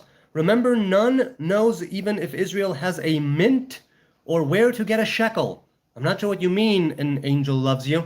But yes, right now I do have the energy and the time to entertain dumb rage baiters and smart rage baiters. This is what I'm here to do. I'm here to have discussions with people, conversations. I'm not here to rage bait. I'm not here to debate. I'm here to have discussions. I'm here for the discourse. I'm here for the exchange of ideas, the back and forth of information. I'm here to be a little less stupid, a little less ignorant, right? I'm not here to shove my opinion down your throat. I'm here to have a conversation.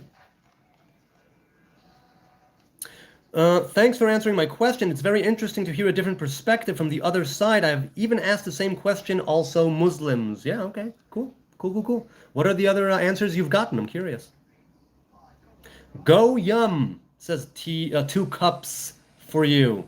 Goyim, yes. So goyim means nations. That's all it means. Israel is also a goy. That's singular, nation. Goyim means nations. It simply means nations that are not the Israeli nation. That's all that means. People use it to insult others. People use it pejoratively. Some people think that it means all kinds of stuff. All that it means is nations. That's what goyim means.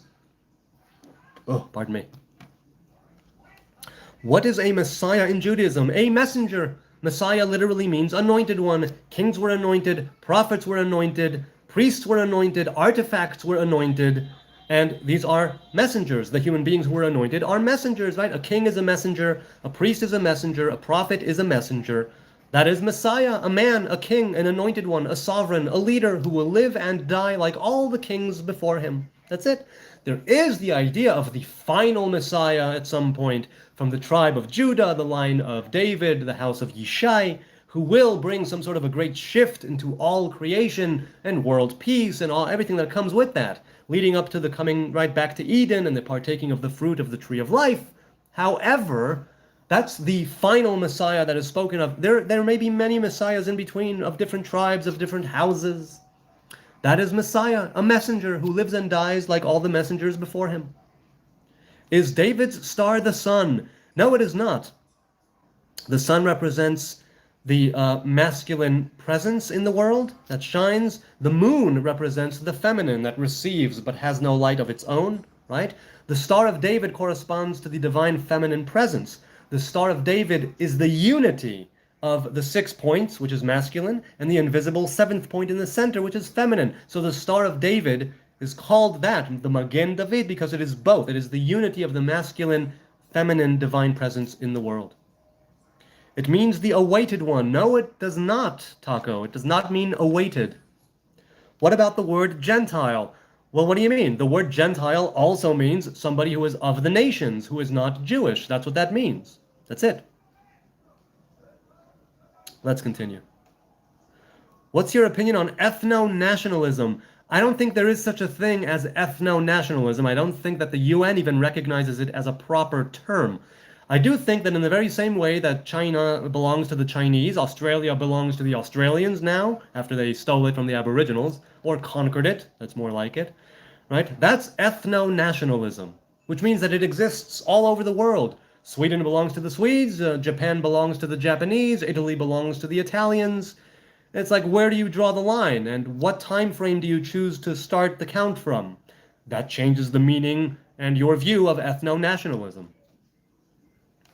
Are you loving your Palestinian neighbor? Yes, I am. It's Harry Otter. Every shekel that comes into my bank account after YouTube takes its cut, right, from this channel goes to charitable organizations here in Jerusalem that serve East and West Jerusalem alike. And East Jerusalem has plenty of Palestinian Arabs, Muslims, and Christians alike. So yes, I can say without any shade of cynicism that yes, I am loving my Palestinian neighbor.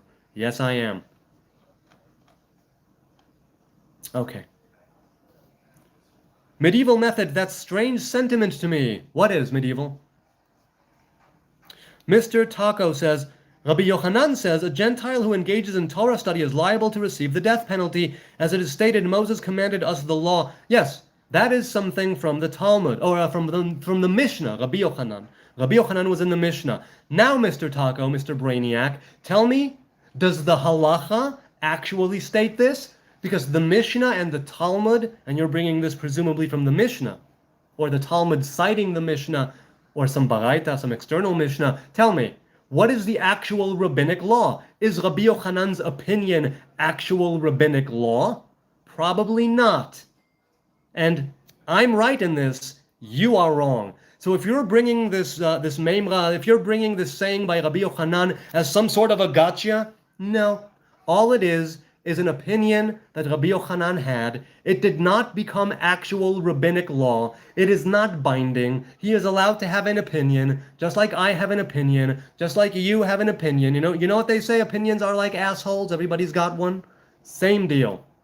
So if you're going to bring Rabbi Yochanan's opinion, let's look it up right now.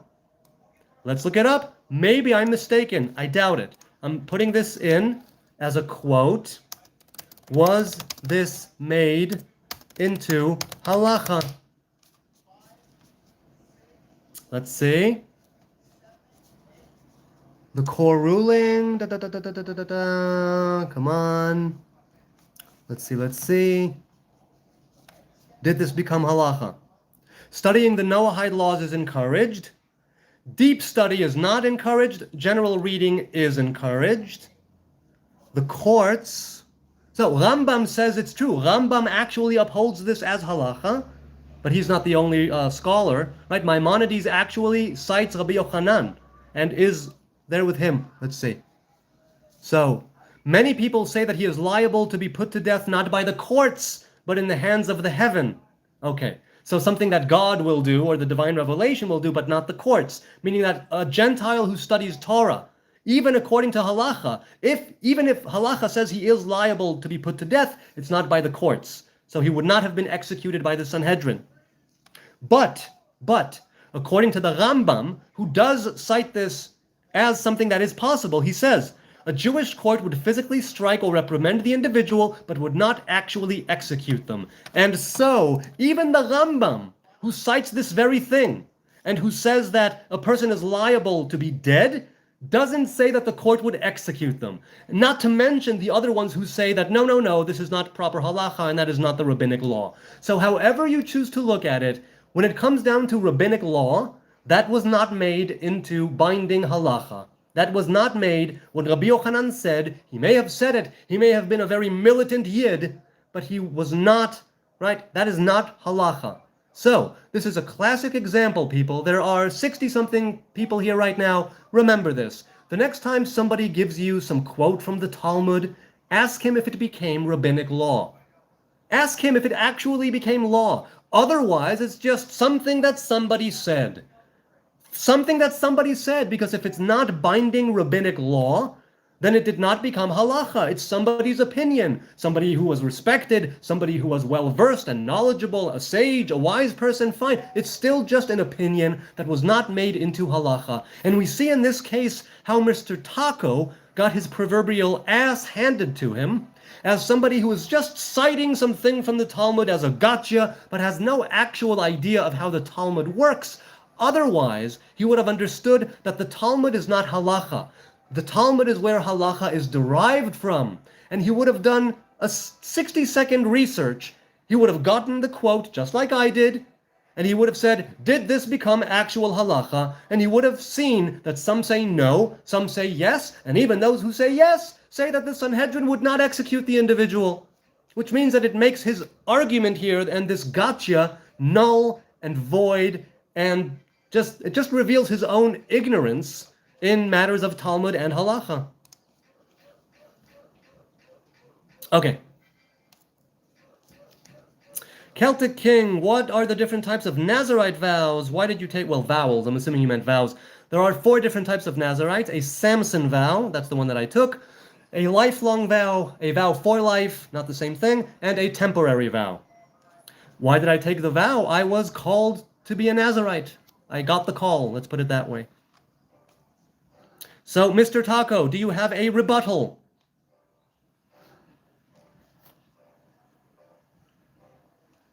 Let's see. Jugal, that's a good one. I like that. I feel like him using Google is doing way more research than most of the rage baiters here. Yes, I think so too. And listen, I would have loved it, right? If that would have been halacha and I would have been wrong, but I remember it not being so. I remembered it. Now, granted, I'm not a Talmudic scholar. I had to look up, right? But he only did a half need to just go, oh no. But no, it's him just doing a half-assed research, not actually finding out what the rabbinic law is, not finding out whether what Rabbi Yochanan said was made into binding law, simply being content with saying, oh, the Talmud says this. No, that's not the way the Talmud works. That's not the way it works, man. Having a beer, cheers and shalom. Hey, that's great, man. Good to see you again, Solarium. Or Solorium. Let's see. Someone who's tired says the Quran saved the Jews by saying that Jews never killed Jesus and that he did not die. Okay, cool. I didn't know that. Cool. I think our brother will like that term, jugal. I thought it was funny, and I will definitely use it to make fun of myself. I'm Jewish. Yeah, jugal sounds pretty good. It is. Sure. The Gemara challenges, but the mitzvah of establishing courts of judgment is a mitzvah to stand up and take action, and nevertheless he counts it among the 7 mitzvot. So that's the Noahide laws. Yes, what about the Noahide laws? The Noahide laws are not bound. Not everybody is bound to keep them. There is no consensus regarding the 7 laws of the Noahides. It is not binding. Some rulers say it is. Like Chabad. Chabad, for instance, the Hasidic court of Chabad, are very much into pushing the 7 laws of Noahides, the Noahide laws, on all the Gentiles and have them keep them, but there is no consensus in halacha regarding the laws of the Noahide. So, I don't know what you're bringing this in relation to, Mr. Taco. Once again, I would love it if you would actually go full measure, and if I'm wrong about something, or I find some halachic ruling to be reprehensible, I will stand beside you and go, yes, that is not okay. That's also why I don't consider myself Orthodox anymore. I don't consider myself religious anymore precisely because of this. I no longer follow strict rabbinic law after having done it for years, because I found that it does not align with my values, a few of them, that I did not find an alignment between what I felt to be right and true and just, and between halacha as it's been passed down. That's why I no longer keep strict rabbinic law. That is why I cherry pick everything and I make no apology. I am a man of cafeteria faith. I take what I want, hopefully the good stuff, but I don't throw the baby out with the bathwater. I understand that halacha has purpose and meaning. It is a disciplined path, a blessed path. I recommend it to Jews to keep, at least for a time, to know what it is to live a proper halachic life. But I myself am on that side, Mr. Taco. I understand that halacha can be wrong because it is written by people for people. Halacha, very famously, is also like 2,000 years old in some cases, because we have no temple, we have no Sanhedrin, we have no proper sages with the laying of the hands like Moses to Joshua. That was broken during the time of the Roman occupation of Judea. So there are times and places where I would totally be on board with you, Mr. Taco, if only you had made a proper point and a solid argument. But you didn't. In this particular case, you were wrong. And that's cool. There will be many other cases in halacha where you do look up the rabbinic law and find it to be awful, terrible, misogynistic, racist, bigoted. In this specific one, you kind of missed the mark. I'm not saying that you'd miss the mark every single time. And in those times when you are right and halacha is not cool, I would say, yes, halacha is not cool. That's why I don't keep strict rabbinic law any longer. I pick and choose. I don't rule out keeping it again strictly in the future. Time will tell. But that's why. Because I saw some things in halacha, in the modern day religious state of Israel, that did not align with who I was feeling that I'm becoming as a person. The values and the views that I am espousing, the way I want to live my life, the way I want to raise my kids. So on that same, we're in the same boat, right, you and I, in that sense. Okay. Are you from Israel? Yes, I am, Roy Lichtenstein. Yes, I am. I'm in Jerusalem right now. Mr. Taco says, and if you are not a Jew anymore, as you say, that's not what I said. I said I'm not an Orthodox Jew anymore. I said I'm no longer keeping strict rabbinic law anymore. I still observe the Sabbath. I still pray before God. Right? I still keep the festivals. I will be fasting in a couple of days on the fast of the 9th of Av. I am definitely 100% part of the kingdom of Judah. Hence, I am a Jew and a Hebrew man. How do you claim your right for Judea? See, that's you again twisting what I said to fit your agenda. I never said I'm not a Jew. I said I don't consider myself religious. Some people would say, what are you talking about? You're obviously religious. Look at what you're doing here.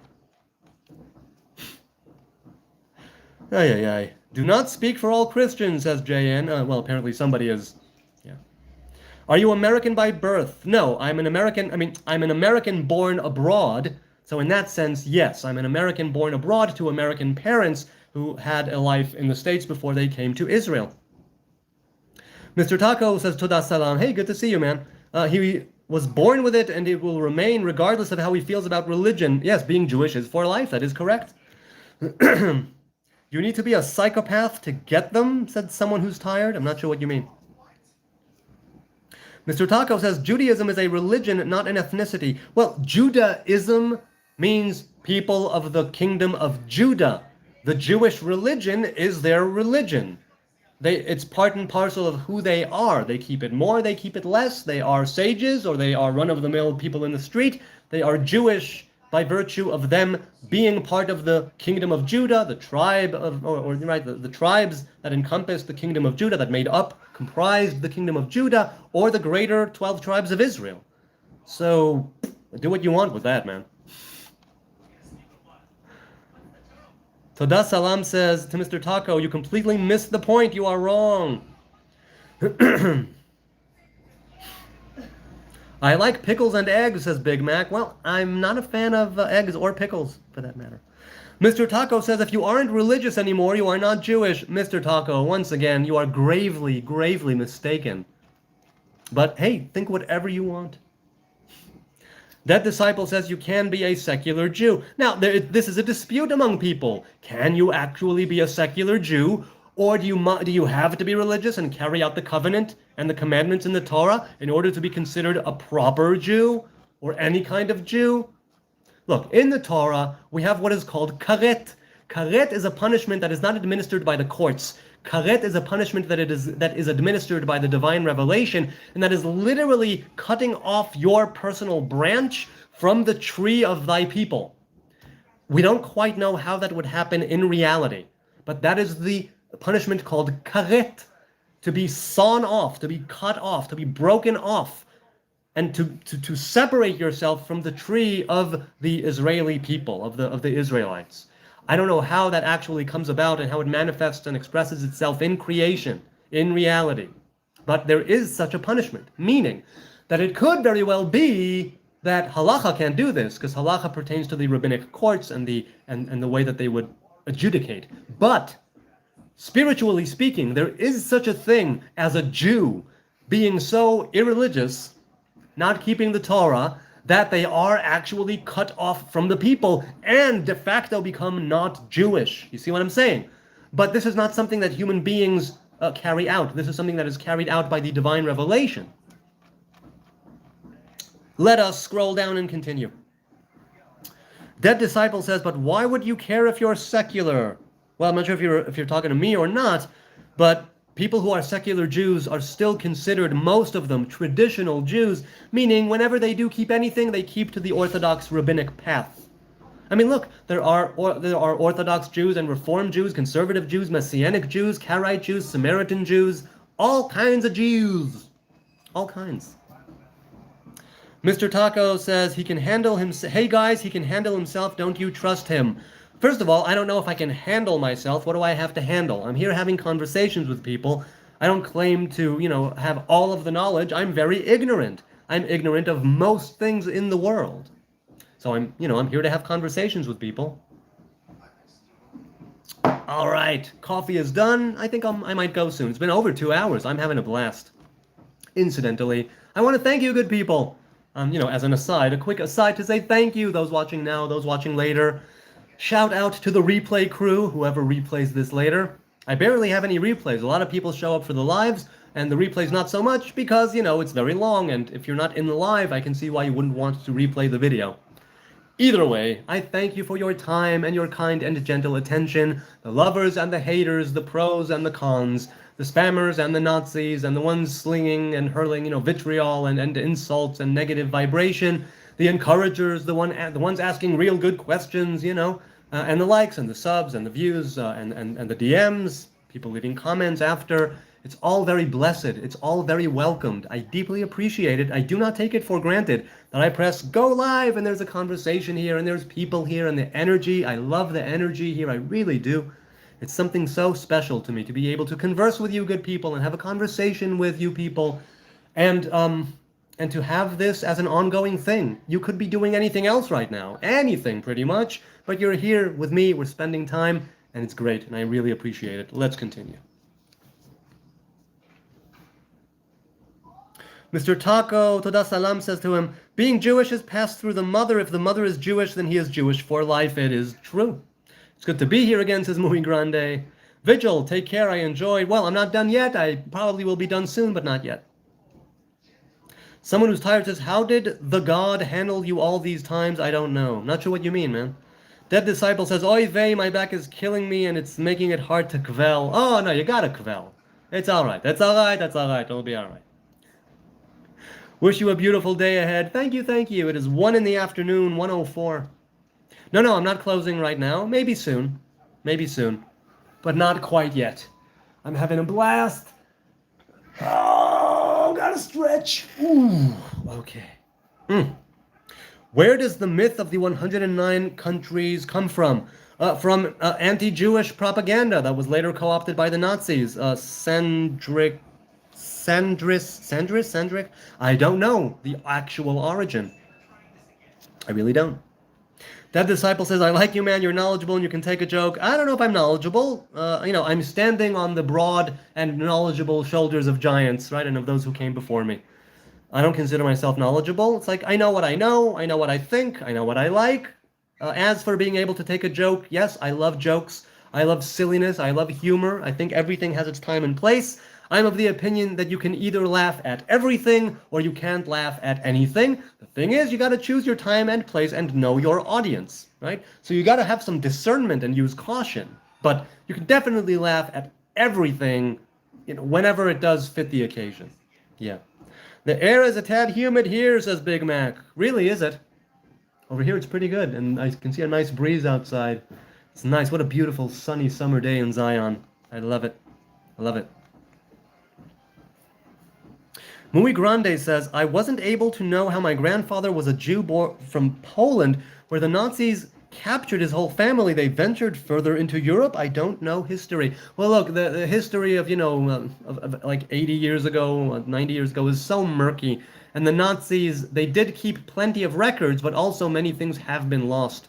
It's really, really difficult to know. Your opinion on vegans, said Sid Happy. Well, I am a vegan, and I've been vegan for 16 years.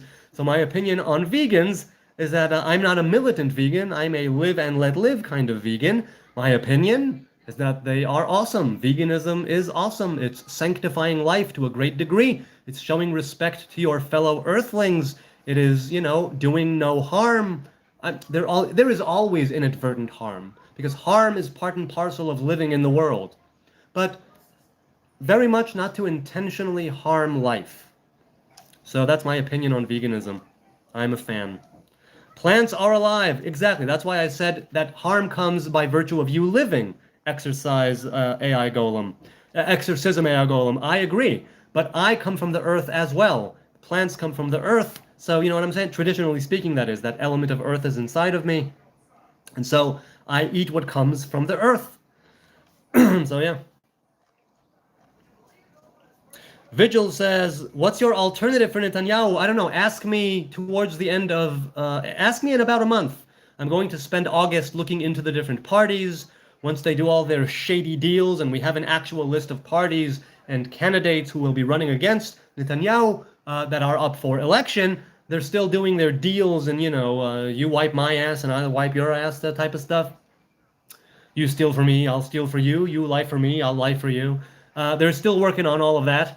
So, all the different parties coming together and seeing what they'll do. So when that's over, around August, I will be going into the different parties, the different platforms, the different candidates, seeing what they are offering. And I have no answer to that. But hopefully there will be an alternative to His Royal Majesty, and we will be able to get rid of him.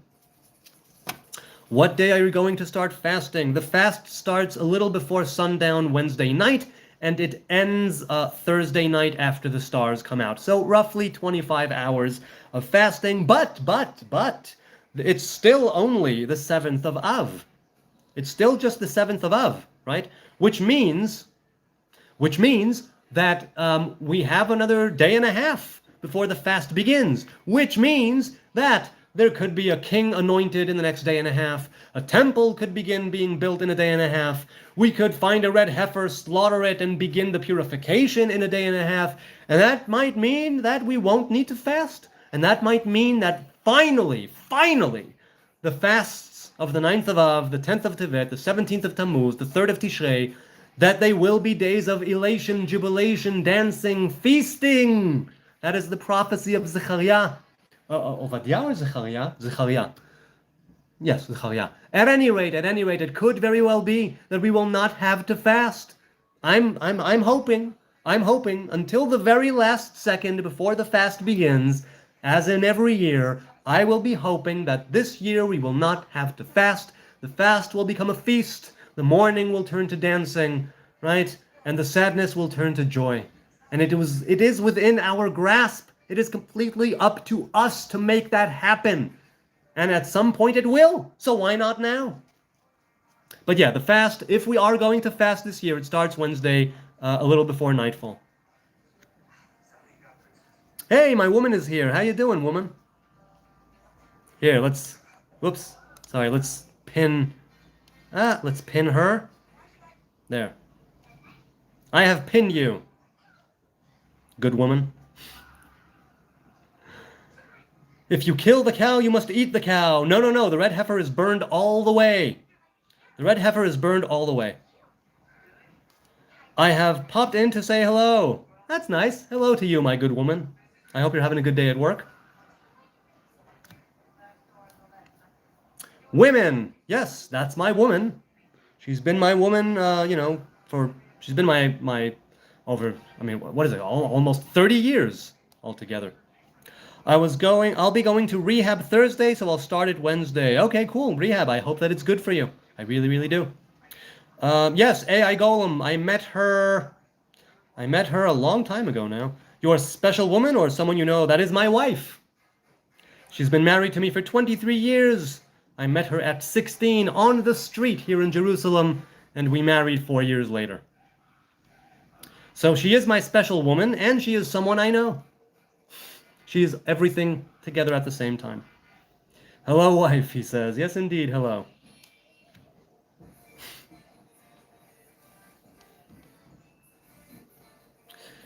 EE says, I keep hearing that a full vegan diet will still cause malnutrition, but you seem healthy, so is it really just over it? No. First of all, a full vegan diet is possible with a full chain of complete protein, but you need to know how to do it. You also need to take, right, you need to get your blood tested regularly to see if you're deficient in any nutrients, and I do that. I take my blood at least once a year. I do a blood test to see that everything is on the up and up. I take B12 every few days. I take 1 tablet of B12 on Tuesdays. Took one this morning. Tuesdays and Saturdays I take a B12 vitamin. If necessary, I'll take D as well, vitamin D. I take the D, all right. And I seem healthy because, thank God, I have good genetics and I have a good, DNA makeup. I work out. I stay healthy in that sense that I keep active, and it's not overhated. It's definitely very possible to become malnourished on a vegetarian or vegan diet if you are not careful. And when the first time that I ever went vegetarian, I was 16. 17, something like that. And within a few months, I looked bad. People around me said, dude, you are not looking good. You're looking ill. And I was just not doing it right. And so I was vegetarian for a couple of years. It started off, it was a gradual thing. First, I only kept meat and fish and poultry and animal products fish and meat and poultry to Shabbos and festivals and holidays. And then bit by bit, I let things go. And then I went to being vegetarian. And then when I took my vow, I went full vegan. So when I went vegetarian and later when I went vegan, I said, I'm gonna do it right. I'm gonna do it right. I'm gonna take supplements if I need them. I'm gonna understand that I need to eat some stuff. I mean, speaking of my wife, she makes a soup every single Saturday. Every Shabbos, she makes a soup that lasts until about Tuesday. We have the very end of it. No, I finished the very end of it last night. Point is, that's part of what keeps me healthy overall, because there's a lot of veggies, a lot of legumes, right? A lot of different nutrients and things and spices that keep me healthy. So yeah. Very interesting, but it makes sense. Any diet can be a good diet if you know what you're doing. Yes, I agree. That's exactly right. I told myself, look, if you're going to go vegan, do it right. Take care of your body. Take care of your mind. Don't become deficient in any nutrients. Don't become malnourished. That is not the point. If the point of veganism is to sanctify life, start with your own. Fasting is mental strength. Try it. Yes, fasting is mental strength. It does have, depending on how you fast and so on. Yes, it's true. Beef is the perfect food for humans, but I'm not the food police. Yes, beef in many ways is the perfect food for humans. I agree. It's just that I'm not a fan of factory farming. I'm a fan of people, if they have the opportunity and it's available to them, right, to grow their own stuff or hunt their own food. But the way that the factory farming is happening nowadays, the way that people so coldly arrive at the supermarket or the butcher shop, they don't get to look the animal in the eye as they take its life force. They don't get to have that connection of life and death. A super chat came in. Hey, Asher Simone is here. It's good to see you again, man. I loved that video of the snowboarding and the cinematic break from uni. It looks great. Can you tell us about how you took the vow, i.e., were you alone when you did it, and what were the circumstances? Well, yes, I was alone, and I took the vow very plainly, right, with intent of the heart and the mind and the speech, right? I am Hareni Nazir Shimshon. I am a Samson Nazarite. And for a while, I kept it simply as carrying it out without taking the vow, just to see, what's up. So yes, I was alone when I did it. The circumstances were that I was called to it for a very long time. For a very long time, I was called toward the Nazarite vow, and I found that it's something that is calling to me, that is like an unrelenting call stirring inside of me, that this is a path that I am supposed to follow, but I took a lot of caution because I didn't want to make it sound or seem as if I am some sort of holier than thou individual that takes on one path but forsakes everything else, and all the while thinking that they are righteous or holy, set apart, consecrated, and in the meanwhile it's just empty, fake, and vain. I didn't want that. I wanted to be absolutely sure that I'm not doing this for the sake of shirking my responsibilities and shedding the yoke of Torah and commandments. I wanted to know that I'm doing it for the right reasons. So I was walking with that for a very long time. But I mean, how I took the vow actually, that's how. Hareni Nazir Shimshon. That's what it was. I was walking down the street here in Jerusalem, I don't remember where, when it came upon me that now is the time to actually take the vow after living it for a while. And then I was like, okay, that's it. Until my grave and afterwards, I am a Samson Nazarite. That's it. Incidentally, Ashel Simon, thank you for your lovely contribution. I don't know who I will be giving to next month, but I will be receiving, I think today or tomorrow, I will be receiving a payment of $350 that will go to charity. So let me know. Well, I'll put up, once I get the payment, I'll put up a community post, as is tradition, and wait a week or two to find out where you want me to give it to, and then I will probably, hopefully, do that, and, I'll take your opinions into account anyway, if not exactly give where you want me to, or I don't know what. At any rate, over $350 that were raised in June are going to be paid to me today or tomorrow, and so look forward to that community tab. And right now, we are just crossing for July. It's the 21st of July, and we are now crossing the $350 US dollar mark now, which means that July is going to be a great contribution to charity here in Jerusalem. And I'm reminding you, after YouTube takes its cut, I receive whatever it is that I receive. Every shekel of it goes to a charitable organization or organizations, plural, here in Jerusalem that serve the entirety of Jerusalem, East and West Jerusalem alike. They don't care where you come from, what your religion is, what your eye color or skin color is. If you're an individual or a family in need, they will take care of you. So yes, if you want to give, do give.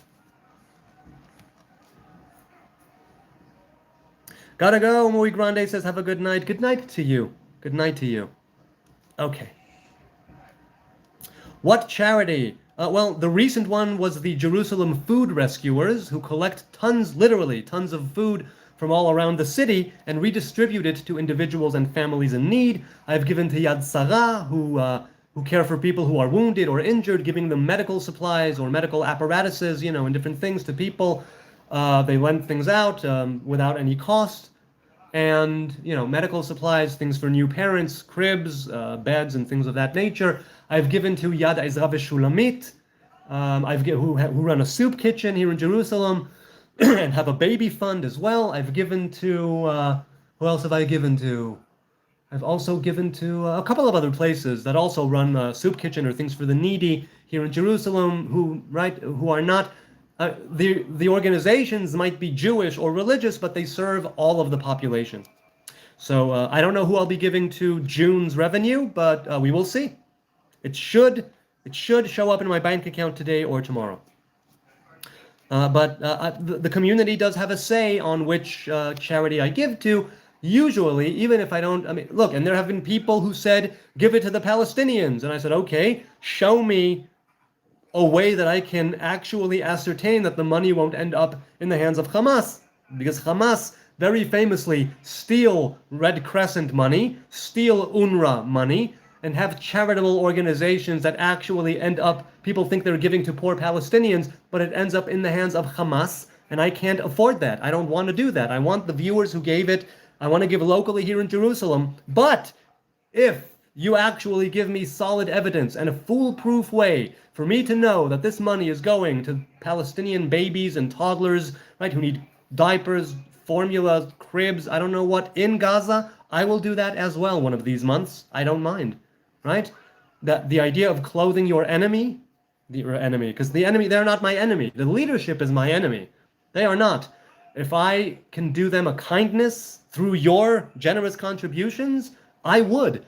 But all of these people, and it happened 3 times, maybe 4 times, since the channel has been monetized, when they say, why don't you give it to the Palestinians? And I say, okay, Show me who to give to. Give me give me a charitable organization that you can give me incontrovertible proof that it will end up in the hands of those who need it, and I will do that. And then they disappear.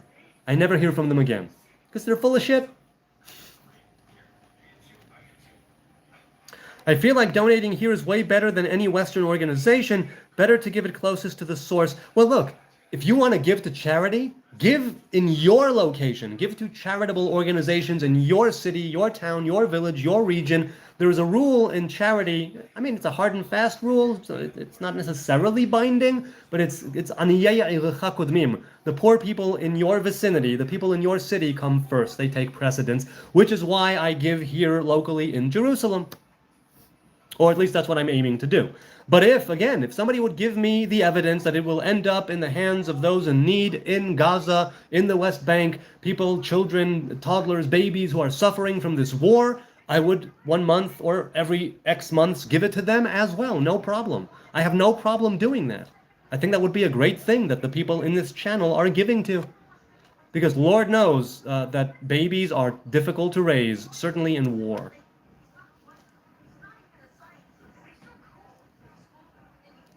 It's wonderful to hear, he says. Yes, indeed. Dead Disciple says, what's your opinion on the apostles accepting death if they were lying about Christ? I have no idea. Ask a Christian. Ask a follower of Jesus. I have no idea. I have zero idea about the New Testament, the Christian Bible. I read it once in my life, and I loved the gospel. That's pretty much where it ended for me. I didn't like the rest of it too much. But, yes.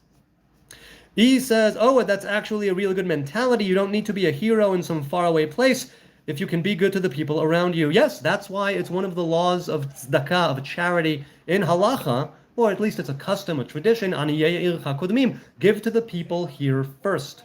They come first. So exactly. It's like, that's exactly right. Don't not in some faraway place. Give here to the people who you see every day. Give here to the population that is a part of you, your brothers and sisters, whether they are religious or fellow civilians, right? Give to them. Yes, give locally. That's why I give locally. I mean, it's not a bad thing to give internationally. It's not a bad thing to give to a different organization in a different city here in Israel. It's not a question of good and bad, right or wrong. It's a question of what makes more of a difference. And giving in your own community, I think, has that, it can make more of a difference because this is you. This is the people whom you live with here. And it can, second, I think I glitched. Reconnecting. I'm live. Good. I glitched for a second, but that's okay. All right, on that lovely note of charity, it's been almost 2.5 hours. I'm going to say goodbye. I thank you, good people. Thank you for your time and your attention. I really do appreciate it. Be blessed. Be a blessing to others. Be the light in other people's lives. Be the reason why people say, there's some good in the world after all. Be the reason why people say, there's some grace and kindness in creation indeed. A quick prayer for unity, for justice, peace, and love all over creation in this multiverse of multiverses that we inhabit. May the love of each other and may love of our Creator cover us all. May the Spirit of the Most High cover us all like water covers the seabed. May all flesh be elevated. May all creation be exalted. May we be able to find common ground. May we be able to overcome our differences and build bridges towards peace and understanding. May we be able to bridge the gaps and find ways to relate to each other on a very human, basic, clean, pure, earthling level. May war and bloodshed and conflict and terrorism be lifted clean out of creation, even right now as I am speaking these words. May we know better times, good times. May the Hebrews not need to fast this 9th of Av. May the days of mourning become days of celebration. May the sadness turn to joy and dancing. May the fasting turn to feasting. In our days, in our times, may it be hastened now and here. Peace and love to you all from Jerusalem. Thank you all for joining me. Have a great day. Oh, wait. I'll cancel that. A super chat came in. A quick donation as a thanks for the stream. Thank you. I really appreciate that, as does the charitable organization that will receive July's revenue. Thank you so very much. Join me next time for another live stream where the wonders never cease. Until then, shalom and goodbye.